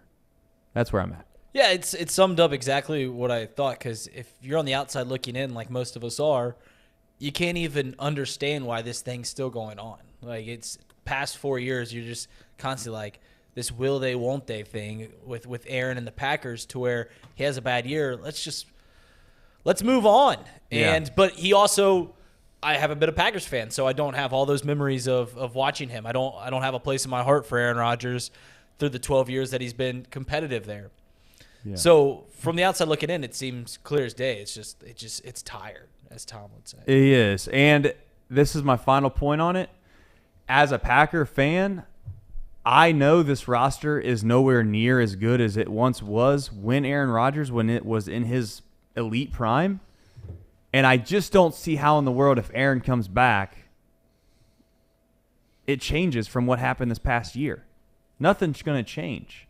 I mean, they might sneak into the playoffs. They're certainly not going to compete for a Super Bowl. So let's just rip the Band-Aid off and move on. Eric Bieniemy. Yeah, so this was a topic that I wanted to talk about, just because he obviously made the move. He's going to be the offensive coordinator for the Commanders, and this has been played out in the media for five years now. It feels like ever since Patrick Mahomes has been there and has been competing, Eric Bieniemy's been talked about getting a head coaching job, and now he's got to go, I guess, prove it somewhere else. Is that? I think you're on the side that you like this move from him because you want him to go prove it somewhere else. Is it just me, or is it weird that he has to do that entirely at all? Because that's not been the model in the NFL. If you're under a great coach, you would get a job like that. If you were the offensive coordinator of a team that is incredibly successful, you'd get a job like that. Heck, I mean, we want to talk about, well, maybe it's Andy Reid's system, which it seems like, and not Eric Bieniemy's. That's why they're so successful. I mean, Zach Taylor is the head coach of the Bengals, and he got a head coaching job while only being an offensive coordinator one time in his life, and that was at UC, and they went 500. So I don't know if it strikes weird to you guys that he even has to make this move entirely.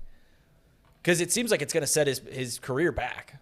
Well, it only sets his career back if he doesn't perform in his new role. There is something to be said about a good interviewer. There's something to be said about someone that when they're in your presence, when they're in the room, they quote unquote, as you've heard many times, light up the room, or they're the life of the party, whatever. Deion Sanders has been mentioned multiple times because he is that guy. When Deion Sanders walks into a room, everyone gravitates towards him. I'm assuming that Eric Bieniemy, I don't know anything about the man, I'm assuming he's literally quite the opposite of Deion. That's my impression, is that this man shows up for an interview, you leave, and you're just ready to do something else because maybe he's just incredibly boring to listen to. He's not exciting. He doesn't have anything. He doesn't use big words and make you feel like he's relatively intelligent or maybe even to a certain extent. It looks and appears as if he's just sitting behind maybe the greatest offensive coach in the NFL history, right? Coupled with the fact that they have Patrick Mahomes, and he's in a spot now to where, in my opinion, he made a mistake. I think he got drawn out by all of these people saying, you got to go do it on your own. You got to go doing it on your own. Hey, if you're in a good spot in life, and I've said this before, you like your job, you're happy, you're having success, you're winning, I wouldn't leave. I wouldn't leave. Don't feel like there's a grass is greener. Right. Because it'd be one thing, guys, if he went and got a job at, let's call it the Chargers, right? Or hell, even call it the Bengals, or somewhere where you're like, you look at the roster and you think to yourself, okay, there's something to work with there. I can see there being some success if you bring in somebody with some offensive-minded plans, and instantly there'll be some success that's created from that. I watch Washington, guys, and I think to myself the same way I look at Northwestern basketball to a certain extent. How in the hell are these guys finding ways to win every game? Because they're not very good. I watch them, and they're not good at all. So basically, Eric Bieniemy is staking his reputation on who? Carson Wentz? Yeah. Sam Howell. Trevor Heineke, or not Trevor Heineke. Heineke. Taylor Heineke? Guys, like Paul, at what point do you start to think to yourself that this is just something that's manifested over the past 4 years, and the only reason he left is because the national media or the people from the outside have just said that, well, in order for him to go do something, he has to leave, and he decides that was the money too good? And of all the places to go, Washington. Of all the teams and all of the organizations to go to, Washington. Makes no sense. Technically, it was not a lateral move. Technically. He's got the offensive coordinator position. That's true. And the assistant head coach. I believe he's got more money. And he got more money. And pretty much what that is telling me, or what I can see, is that Ron Rivera is on a short leash. Okay, all right. There we and go. If they don't do well, there's the shoe-in right there. But, and you're probably, if you're doing bad this season, he's going to have his chance at picking a quarterback. So he's going to roll with Sam Howell, apparently, week 1. That's going to be interesting to see. If Sam Howell was playing the XFL, is Brandon Seho No. Are you complaining if Sam Howell's playing for the St. Louis Renegades? By the way, I don't know if that's their name or not, but I just made that up. They're the Battlehawks. The St. Louis Battlehawks. If Sam Howell's playing for the St. Louis Battlehawks on Sunday, you are right now talking about how bad the XFL quarterback play is. Let's be honest. I mean, I probably won't watch the product ever. But Sam Howell isn't going to make you tune in, and he's playing for the Commanders. He played at UNC, right? Yeah. Yeah, I liked watching him at UNC. That was a fun run. If he makes it in the NFL, I'll watch him in the NFL. He stinks. I'm not going to watch the XFL. I'm just saying, Sam Howell reminds me of a guy that seems like he'd be playing in the XFL. McCarron won a national championship, did he not? At Alabama? Two of them. Has a quarterback ever come from a quote-unquote basketball school and succeeded in the NFL? Alabama's a basketball school now, right? I'm sure there's been plenty. I mean, like a UNC, a Duke. Kentucky. Daniel Jones. Kentucky. Duke. Yeah. Kentucky. Like, I mean. Will Levis. The hefty lefty. I just named you 2 great examples off the top of my head. I've yet to see it. Mitch? Was it Mitch, a UNC guy? Mitch Trubisky? Yes, he was. Yeah. Another great player. I can't wait to watch pick. Stetson Bennett playing for the Birmingham Jets in a couple years. Couple years. I like how we're Next year. just slinging these names around. Stetson Bennett, if Stetson Bennett gets any opportunity in the NFL, I am going to be wildly excited. Yeah. I just hope, just give me a chance that I hope he gets picked up in like the 6th or 7th round by the Ravens, gets to go into the same system he's been doing for 4 years. They get rid of Lamar. He's right there. Just saying. There's a chance. Can't say there's not a chance. Does everyone in here think Will Levis is going to be a first-round pick? Yes. Yeah, he'll be a first-round pick. He'll be top 5. I mean, number 1 overall, right? That's what the conversation Seriously? is. Yeah. It's I can't every wait year. for Xavier to start. I watched Kentucky and games get a the last quarterback. 3 years, and there's no wow factor. I mean, it could be Baden's quarterback. You know what they compare Will Levis to, right?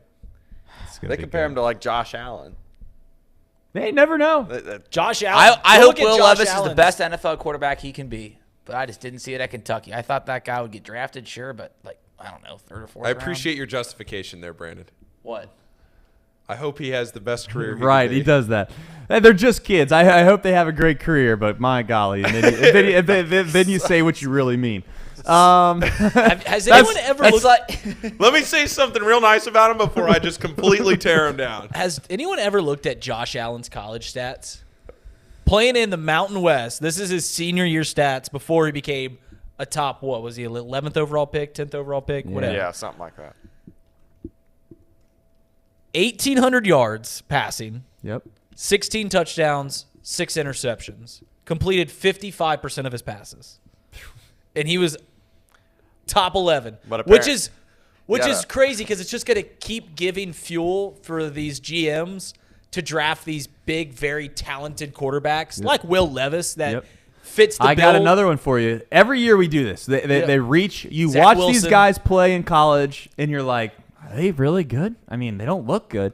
And 1 out of every 15 will pan out. Right. That one holds the water for the next 15 Yeah. every single time because every single GM thinks that they got the diamond in the rough. Anthony Richardson. Oh my If gosh. this guy makes it in the NFL, I will readily admit I will never have a take on an NFL quarterback in my life. This guy, guys, I mean, he's maybe the second coming of Justin Fields. I don't know if he'll be that bad. I don't know if he'll be that bad. But he's going to be bad. All right? Anthony Richardson. Seriously, he's terrible. Casey, Do you Heisman. remember- Do you guys remember? Oh, I the remember very every week. 1, I was like, this guy, he could be the Heisman. And then he just plummeted the entire We're rest well of aware. the season. We're well. By the way, if you're looking for a quarterback, like you got to start tanking for Caleb Williams here. He's got 1 more year. Yeah. Be like the Bengals. Right? Eric That's our Bieniemy quarterback. approach. Right. You got to be looking. Maybe Bieniemy's a big brain after all. He's like, Maybe we're he's gonna like, lose I know what I'm doing. 15 games. Washington, Sam Howell for 16, 17 games.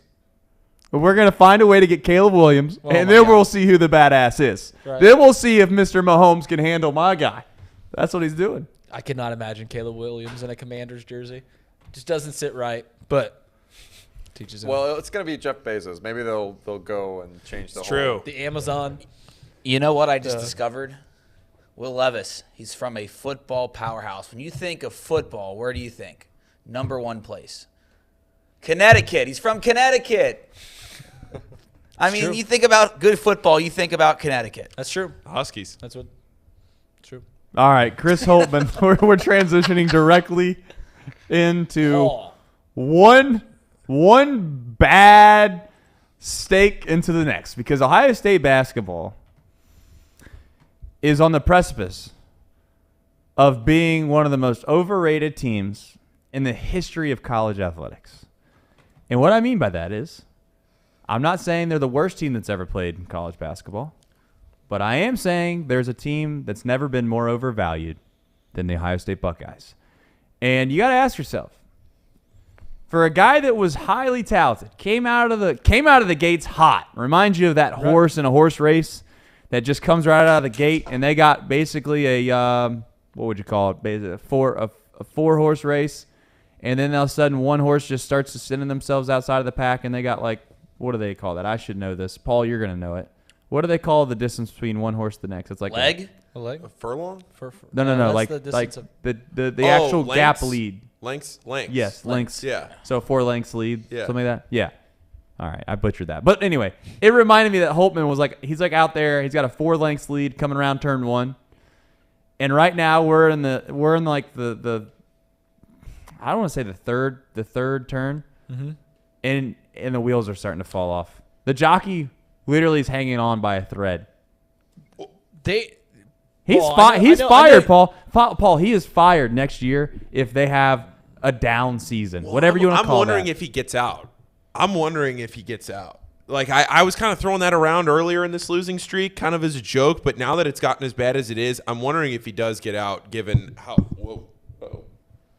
I'm being sabotaged here. Yeah, well, the crazy thing is, this whole trend with, like, the ladder challenge, right? It's going around on social media. Yeah. Yeah, you could have just laddered Ohio State and you'd be at almost $10,000. They have not covered in 8 straight games. They have not covered in 13 of 14. We joke about automatic. They are an auto fade, and if you were listening to the rebound rundown, I gave you that I think on January 16th, and since then they're 1-9, and they haven't covered in any of them besides their 1 win. It's bad, and you've been saying because Chris Holtman has done an admirable job. He was great. Yeah, he was great before he got to Ohio State. He gets to Ohio State and immediately makes them contenders, 2 seed a couple years ago.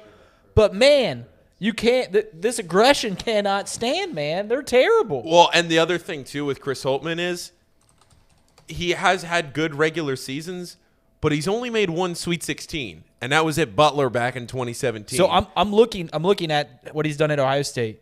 First year he's a 5 seed, wins a game, loses in the second round. Yep. Second game he's an 11 seed, so he upsets in the first round, loses in the second round. Then they don't. Well, there was no tournament. COVID. They would have made the tournament. They were up to a 2. They were the number 2 team in the country at one point that season.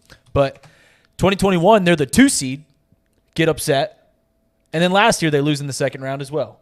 Which, by the way, Oral Roberts, the team that won, that beat them, Max Asmus, he's still playing. Huh. He is still on Oral Roberts, and they are a very, very good team. So just kind of keep that in mind. So he's not been to the Sweet 16 in his 5 years at Ohio State. Yeah, they're not going to make the tournament. They ain't going to sniff the tournament this year. No, it's bad. It's really bad. It's gotten. I don't want to say untenable, but it has gotten really, really bad. I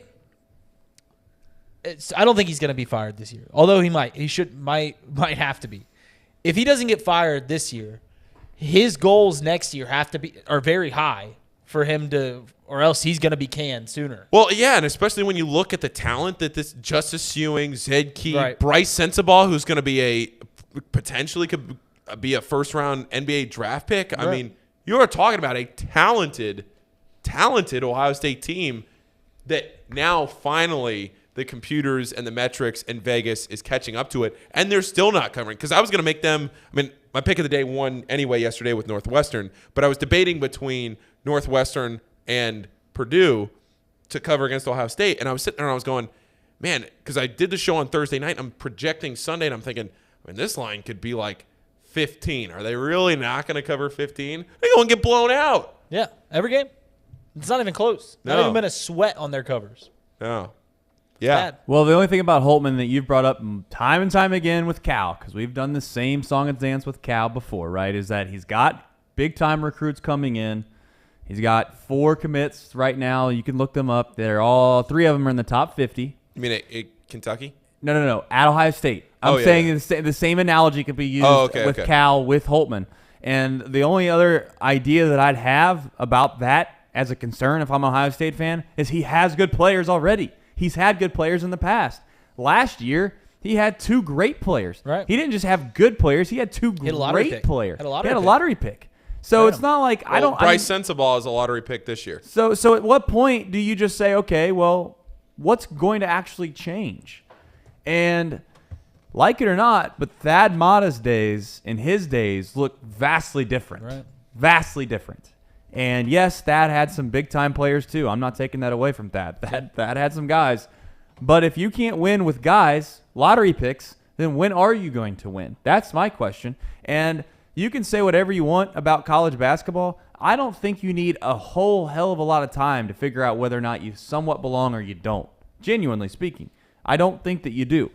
Coaches have proved that time and time again in this league. Sean Miller's proved it this year with Xavier to a certain extent.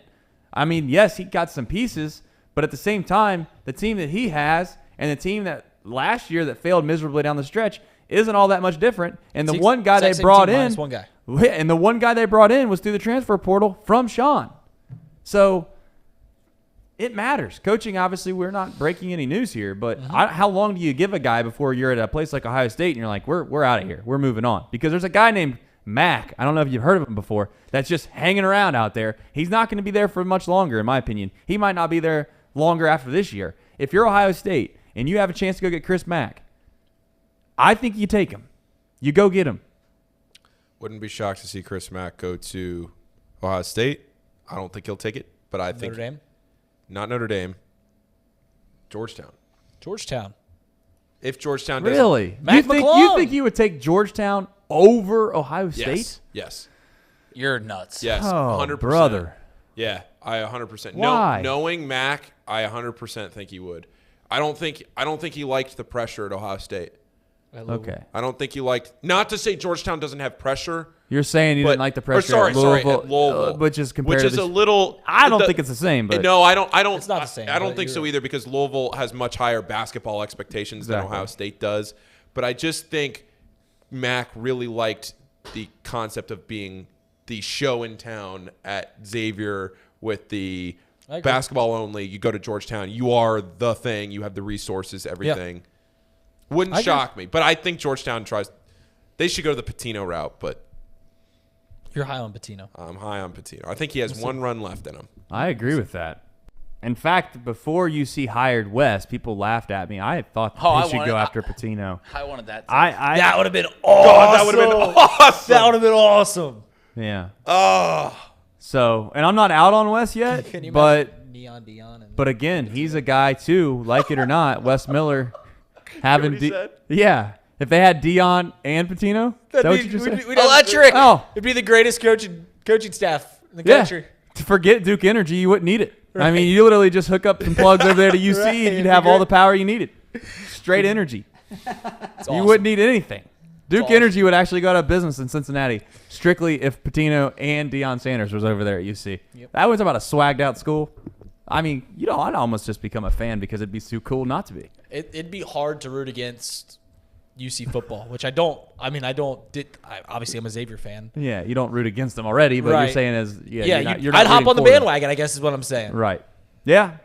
What Kroger patch? I don't know if you guys have seen this. I think it's in the singular. Irate. He's got it up there. He's getting ready to throw it up there. Go ahead, Casey. I cannot believe that this is where we're at with this patch. And I know that might not seem like a big deal to you guys, but why are we sewing a patch on the jersey with the same color of the jersey? It's a white, and then we almost have like this weird off-white that's patched on top of it. Can we not just sew the blue Kroger into the jersey? You know what it looks like? It looks like the jerseys they give away.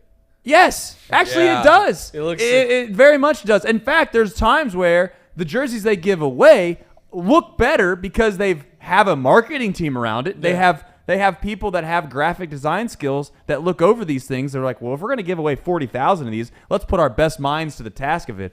It's almost like they just decided this is the standard that you have to have. It's got to be a patch, and you sew it on. No one gave them the right mind of thought to say, you know what? If it's the same color as the jersey, let's just sew in the actual logo on the jersey and then live with it. The other thing, the NBA, remember when there was this outrage, like, oh my gosh, the NBA is going to put a corporation or a corporation on the jersey, and they're going to put it on the front, and everyone was up in arms about it. But you know what? Give the NBA credit. They made it to where there was color schematic requirements, and on top of that, they made it flow with the jersey. It actually kind of looks nice with the jersey. So my point is, if you're Disney, you're not allowed to put like red Disney on there because it's the Orlando Magic. It has to be the Orlando Magic blue, which it just so happens that Disney kind of goes with the blue of the Orlando Magic. That's beside the point. I'm sure we could come up with some other ideas or other teams in the NBA. I think I seen Motorola was on a team's jersey. I think they're on the Bulls jersey. Mm-hmm. Well, guess what? It's a black patch with a white Motorola logo. It looks nice. Why? I can't believe that that's what we came up with. Why don't they embroider it? That's my point. Put it directly on the jersey, Reed. Right. Why are we sewing a patch on top of a jersey? If it was actually, let me slow down here because I'm getting frustrated about something that seems so basic and stupid. If they just would have said the patch is going to be blue, I actually believe that would look okay. If it was a blue patch with a Kroger white on it, like the Kroger part was white, so it kind of inverse the colors of the jersey, it would look okay. Would blue Kroger look a little out of place on a red jersey? Maybe a little bit. But I don't think it looks as cheesy, in my opinion, as that does. It's almost like those same, and maybe I'm wrong. I haven't seen one in person. Maybe it's a bad picture. I'm giving a little bit of like a chance to survive here. But if that jersey and that patch aren't the exact same color white, I'm going to lose my mind.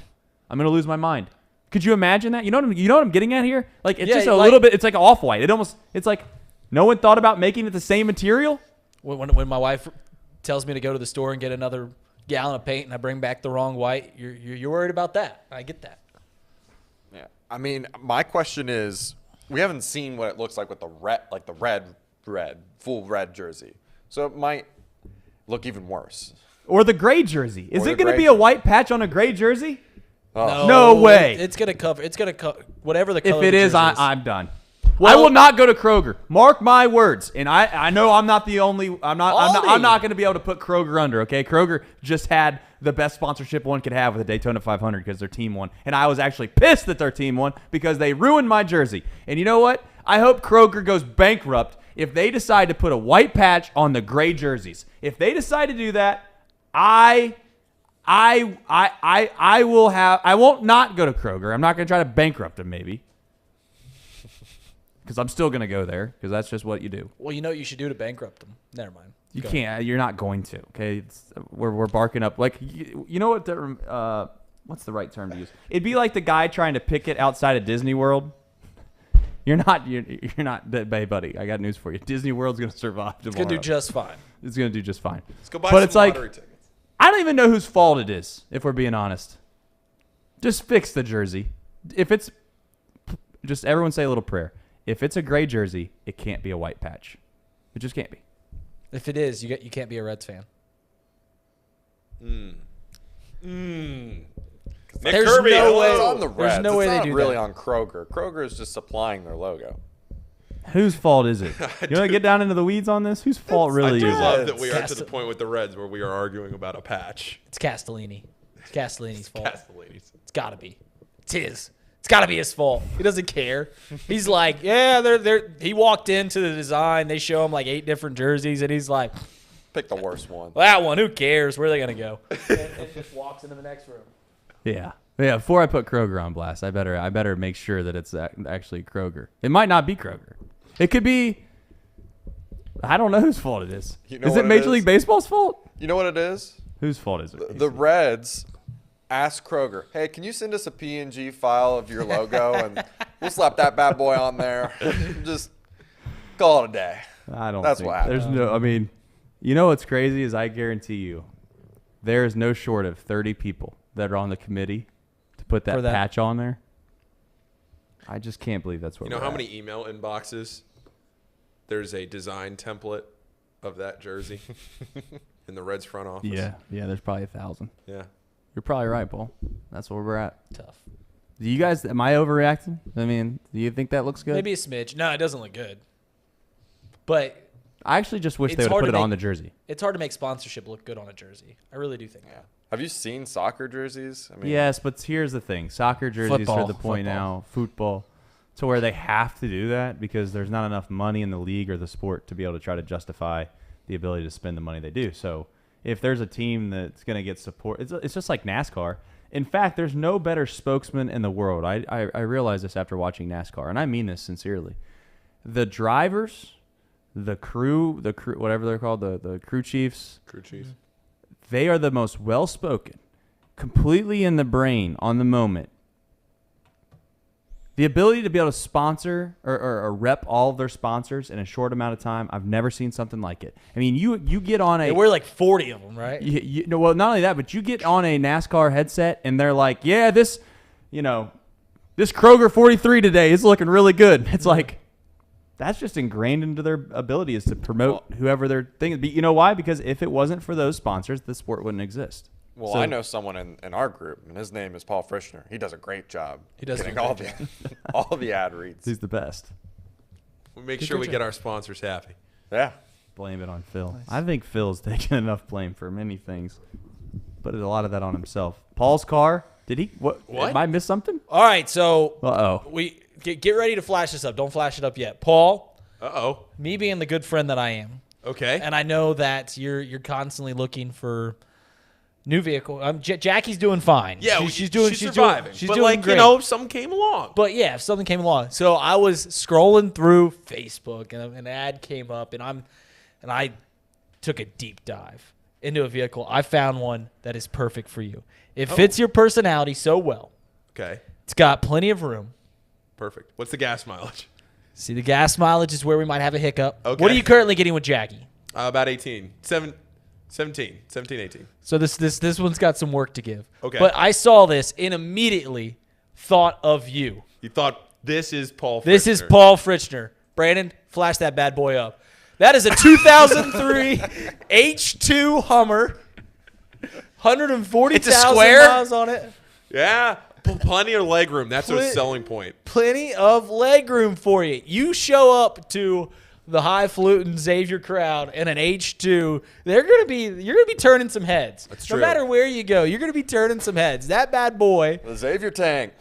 This is the X tank. The X tank. That's good. What do you guess? Look at that. What's the price here? Well, Reed? you want to take a guess? This is Price is Right rules. How many miles?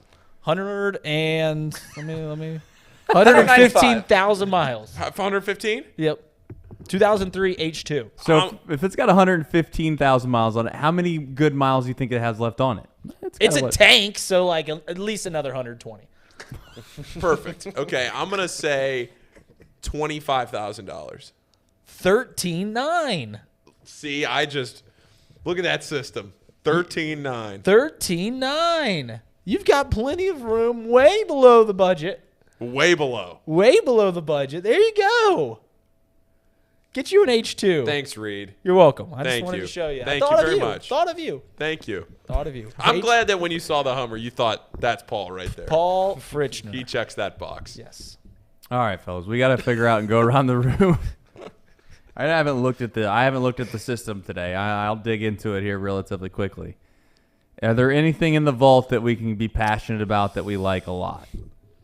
Maybe, maybe not. Morgan State plus 6.5. You guys are making me like Kansas just by the way that you were talking earlier. So I had a friend to this morning. A friend that, everyone has those gambling friends that are like auto fades. Oh. And this morning he looks in there and he goes, guys. Uh-oh. Kansas is getting 2 points. That seems like the lock of a century. I don't like that. And then he asked, "Please explain this." And he's like, "Well, yeah, it's a ranked team at home. They're probably going to be favored." And he's like, "I just don't get it. Is Kansas not better than TCU?" And like, yeah, they are, but TCU wrangled them in the first meeting. I forgot about that. I forgot that was TCU How about that this? did that. What about the under on the game? No. What about West Virginia at home? You don't want. West Virginia needs. I like that. Needs this win. You like them at home? West Virginia What's at home. What's the line? 5.5. Ooh. Against Oklahoma State. Guys, can I tell you about one of the worst bets that I've ever made? Was in it the Purdue? history of my gambling. This happened this Saturday. Okay. So I was having a bad day Saturday, chasing, as you shouldn't do if you're being responsible. Yeah. I'm chasing. I see the Oklahoma. They play TCU, right? Oklahoma State. Oklahoma State. Yeah, play TCU. There's 15 minutes left in the game. Oh, I know. The score is 57-30 with 15 minutes left. And I see the live over-under listed at 150. I think it was 147. Okay. And I'm like, God, it's 30 to 57, 87 points. They got to scratch up 70 more points in this final 15 minutes in a blowout that they'll probably just, doing whatever. So I got the live line at 147. The final score was 100-75. They cleared it by 30 points, guys. I took a second half live total line, 15 minutes left in the game, and they cleared that line by 30 points. They scored more points. It was dead with 8 minutes to go. It was crazy. Absolutely insane. I did something very similar to that, Reed. Do you guys remember I texted the group chat? Oh, yeah. Plus 40 seems like, Cal was just getting their butts handed to him. I'm like, plus 40? I mean, that's got to hit, right? I'm just watching it. I'm like, okay, I'm going to get it at 34.5 here. Just pain. They covered by 35. I was trying to tough. Wait, so you had 30? I had 34.5. They lost by 35. Lost by 35. Our auto bets have been hitting though. The UCLA under hit this week. UCLA under hit and Ohio State did not cover. That same game, I had a 5-game parlay, and the only one that didn't hit was the California game. So I was trying to make it up. All right, I gotta get that was the money last back. one for me too. Yeah, that's true. Cal getting 25. And lost by 10. Are they the worst? Are they the worst team in the Power Fives? Well, Power 6. Power 6. Yeah, they would have been. My answer would have been Louisville, but yeah, it's Cal. They're bad. Louisville. They won by 10. Time out. Not only did they win on Saturday, they're playing at 7 p.m. on ESPN's Big Game Monday. Yeah. Big Game Monday, 7 p.m. Duke. Hell yeah. I don't think I like any of these games, if we're being completely honest. Yeah, I don't know how the lines shake out, but it's a fun night. Duke Louisville won't be a great game, but it's. I'm leaning West Virginia 5.5. What time is that? Does it matter? Kirk Cousins playing? You're having them to cover? 7 p.m. I don't know about that, guys. Oklahoma State's a really good team. They are really good. Everyone in the Big 12 is really good. I know. West Virginia struggled down the stretch. West Virginia is Saturday. absolutely going to the NCAA tournament if it started today. Minnesota. I like Minnesota. Minnesota is terrible, but they're getting 15. That's a lot of points. That's a lot of points. It does. Illinois, I'm not so sure about. Guys, what are you guys doing this Saturday evening? Are you trying to get us to do something? Something going on? For the low price of $430, we can go get a ticket up at Mackey Arena for IU versus Purdue. 4:30? $430. 7 p.m. Mackey. Purdue's frauds hammer Indiana. I love that. I do love that. I love that he's on that train. $430. They screwed me 3 times this year. I'm gonna have to pass on that, but I'll watch it. No. I love my Hoosiers, but good golly, they'd be terrible without TJD. Like so bad. Did you see he announced he's going to the draft and he says he's gonna do senior day next week? Is he? Good. Yeah. Let's go. Can anyone in here agree with me now that all you have to do to beat Purdue now is hack Zach Edey and you win? Well, it's like what I talked about last week. They only have one thing. It's him. Yeah, but the other guys around him also haven't been playing great.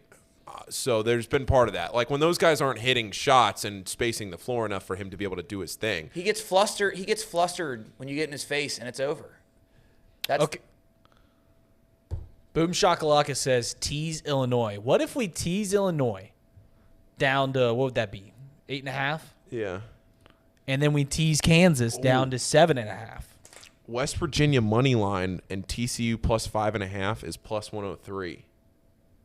Kirby, is that from the Betfred Sportsbook? We got to figure that out. But that's something. What is it? This is the best West time Virginia money line plus TCU plus 5.5 is plus 103. We've been in the vault multiple times since Betfred has began sponsoring us, but we normally just have picks ready and we just. This time we're actually looking around the lines trying to figure out what we're going to bet. I mean, we are tonight. literally in the vault right now. Kansas is going to go down there and win. I think I'm with Seho, and I'm a fan, but I got a feeling that there's riding momentum from Saturday. TCU. You owe TCU one. That was a bad day, Trace. TCU whooped them last time. I lost an irresponsible amount of money on Kansas live line against CU. Yeah, exactly. If you have a gambling problem, call 1-800-GAMBLER, 21 plus in Ohio. We got to figure out what we're doing. I have a meeting tomorrow for March Madness. Ooh. Oh, question. Here's a genuine question for the group here. We'll do it live on the air. Why not? Is like, what is the appropriate play for March Madness? Like what? If we go do a live show, right? Like, how long do we stay and do a live bet? Do we just do it like the first maybe 2 or 3 games and then call it a day, or do we try to like make it a 4 marathon days, thing? all day. My only thing is if we do it all day, 4 days, like maybe can't do all 4 days. Maybe I'm being pessimistic, but like if we do it all day, how many people are watching? No, you can't do it all 4 days. You could pick one day. You pick one day. Wait, Thursday, we're kick streaming things this too? We're not just doing like a meetup or something. We're streaming this. Yeah. Well, that was the plan. Like a live stream with us just sweating them out, which will inevitably happen. Let's get a wheel. Hear me out. For lunch. One of those wheels. Got like it. a live one. Yep. And we put 4 sections on it. Yep. Favorite, underdog, over, under. And if we don't have plays already on a game, we're like, all right, what's the next game?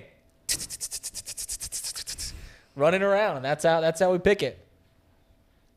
That sounds responsible. Sounds like a responsible way to spend money. Yeah. It's all about entertainment anyways, if you get down to it. I mean, the truth is, not many gamblers go to the lengths that we go to look at things, and I'm not saying it makes us better than them, but, we have some sharps inside the Discord. We have some people that check out on, I got some folks, I'm not going to call them out by name. They can call themselves out if they'd like, but they're looking at shot quality index charts. They go to great lengths. The grapevine. They go to great lengths to try to figure out if there's an edge in a game. For most people, using a wheel, just as good as their brain. Yep. Sure. Just as good as their brain. Bet against Purdue. They covered literally yesterday. Don't care. But they did. We were playing Ohio State, though. That's true. Doesn't count. That's like when someone's like, force, that's like when someone goes, he threw a no-hitter. Well, he was throwing against the Pirates. A la Hunter Green. Hey, don't punch down. Don't punch down. You guys, it's punching lateral at this point. Oh. There's a lot of truth in that statement, which is why I will not go down the rabbit hole, which is Reed Mouse is going to try to get us to do as Reds fans all year long. He's going to try to play this game where it's like, oh, yeah, I hope the Reds do well. And then there's jab here, jab there, stick on the side there. I mean, you buried the Cubs off the intro today. That's I because do hope the Reds do well. Use it. See, that's what I'm talking about. That's because They could use the Reds were a topic of conversation, and Reed right off the bat wanted to take a little bit of one of those side jabs, twist the knife into the side, whatever you want to call it.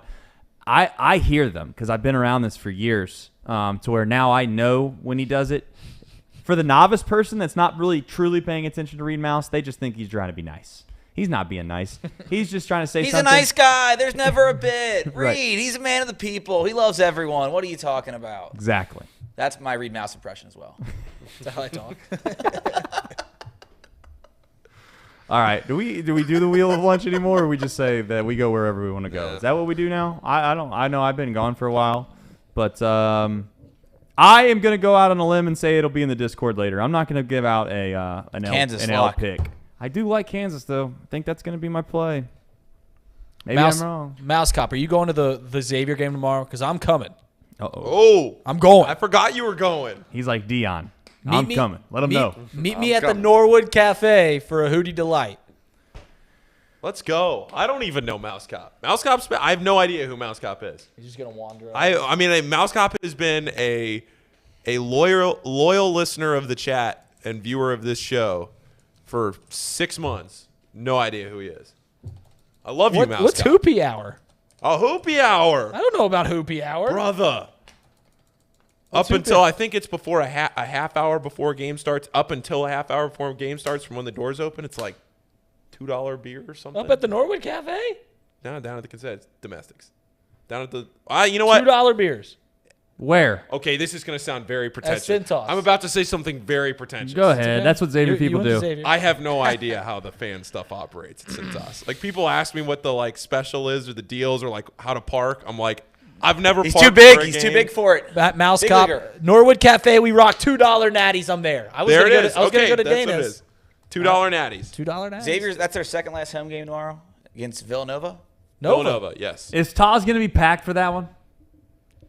I don't think it's officially a sellout yet. There's a but hatred for Villanova though, so like yeah, even though they're down, I think it'll. Yeah, Well, the last game's against Butler. That'll be big one. Yeah. That'll be fun. I haven't been to the Taz in a really long time. I'm going. Really, really long time. Go tomorrow. I might sneak down 6:30? there, but I want to make sure. 6:30. I want to make sure that it's not one of those situations if I give it a review, and I've given reviews before of how I feel about the environment is about the arena. Because I'll tell you, I went down to a University of Cincinnati game when they played Houston. I don't know, maybe the best team in their conference last year. Right. A team that could possibly go to the Final Four. It was all hyped up, big deal. Not trying to crush them, not trying to say anything bad. But I look across the court, all the rich people seats, Champions Club, that's all I'm talking to. No one's sitting in them. We're tipping the game off. Wes Miller's trying to get the fans fired up. And I look over there, and when I say no one's sitting in there, now granted, they're all in their little club suites, which is behind their seating. It's a bad look. It looks terrible. They get out. I there talk about that a eventually. lot at Cintas because if you have a seat, a gray seat, which are the like courtside seats that aren't actually on the court, like call them whatever. Right. You have access to the Joseph Club, which is the club up back behind the basket, and so a lot of times when the game tips off, especially in a 6:30 game where people are rushing from work, Right.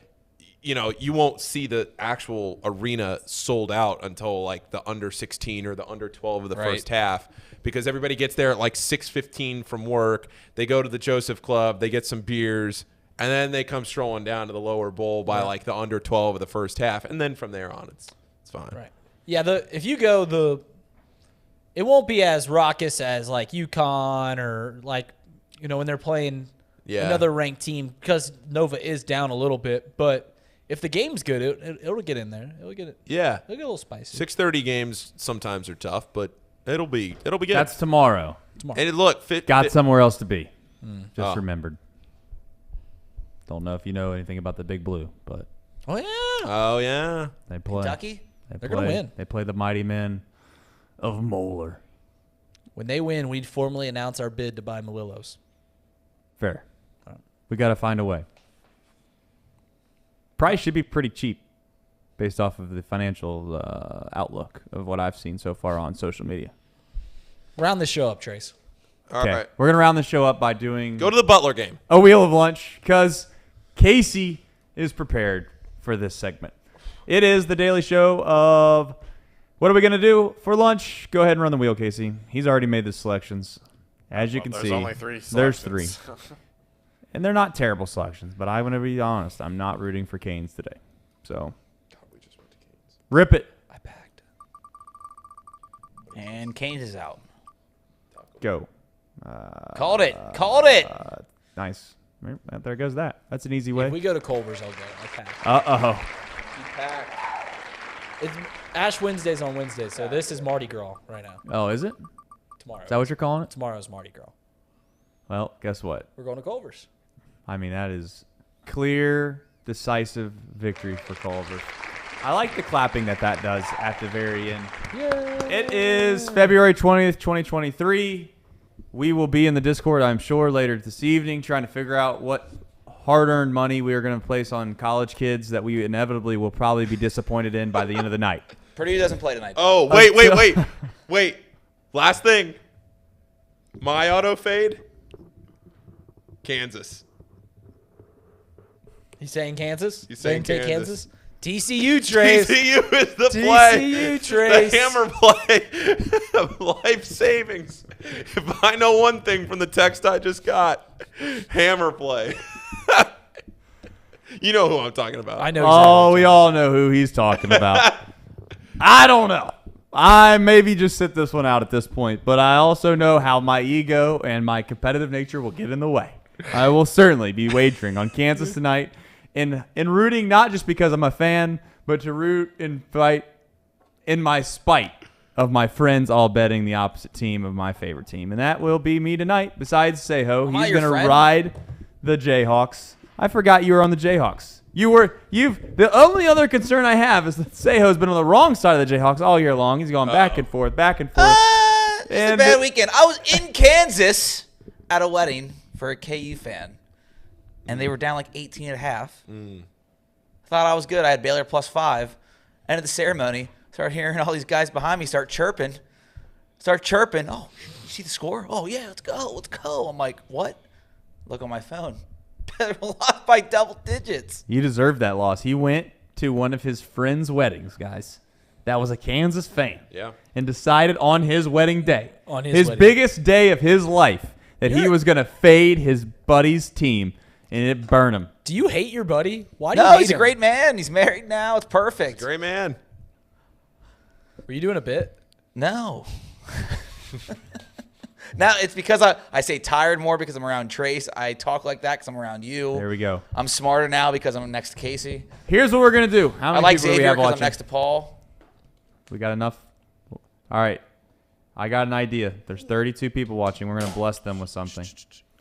How was the BA? There was an announcement today. I'm going to have Casey pull it up and play it. He's going to be the last video we play today as we leave the office and head for lunch. Is Nick Kirby. Pull him up on Twitter. Fire the video. This will get you if you're a Reds fan, not if you're a Reed or somebody like that who's just a loser and roots for other franchises. But Kirby put out a video today that'll get you in your feelings a little bit if you're a Reds fan and get you fired up. So I am going to fill time until Casey pulls that up and plays the video. And until then, as I've said before, special thanks to Betfred Sportsbook, who's sponsoring this show. It is a serious thing that is gambling. So if you have a gambling problem, please call 1-800-GAMBLER. You must be 21 plus or in Ohio. And the last thought I have before this video runs is that if you want to find a group of people that promote their sponsors to an elite level, go watch NASCAR. Just one time. These guys are doing ad reads while they're driving in the car. They don't care. They know where their butter or their bread gets buttered. All right. This is from Nick Kirby. Enjoy your day, everybody.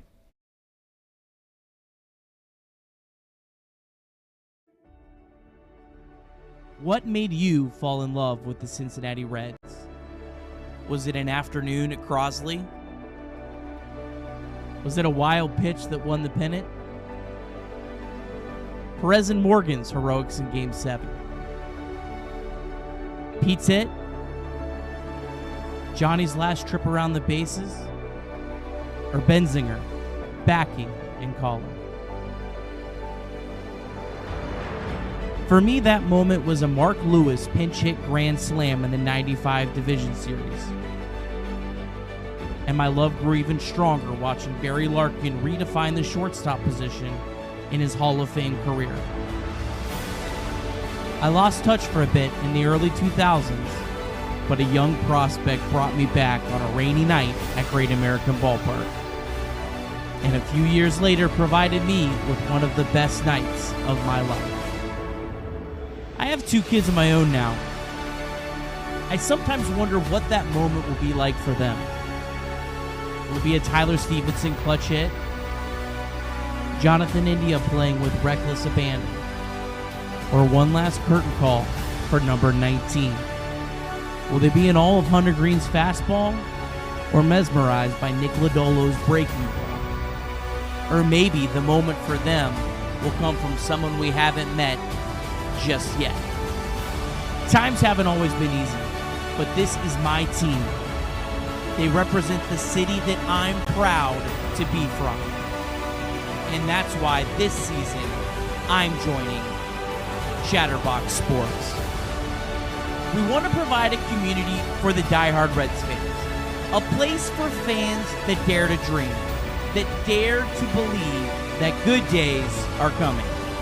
The future is bright for the Reds, and if you're like me and love this team, come join us as we start the journey together.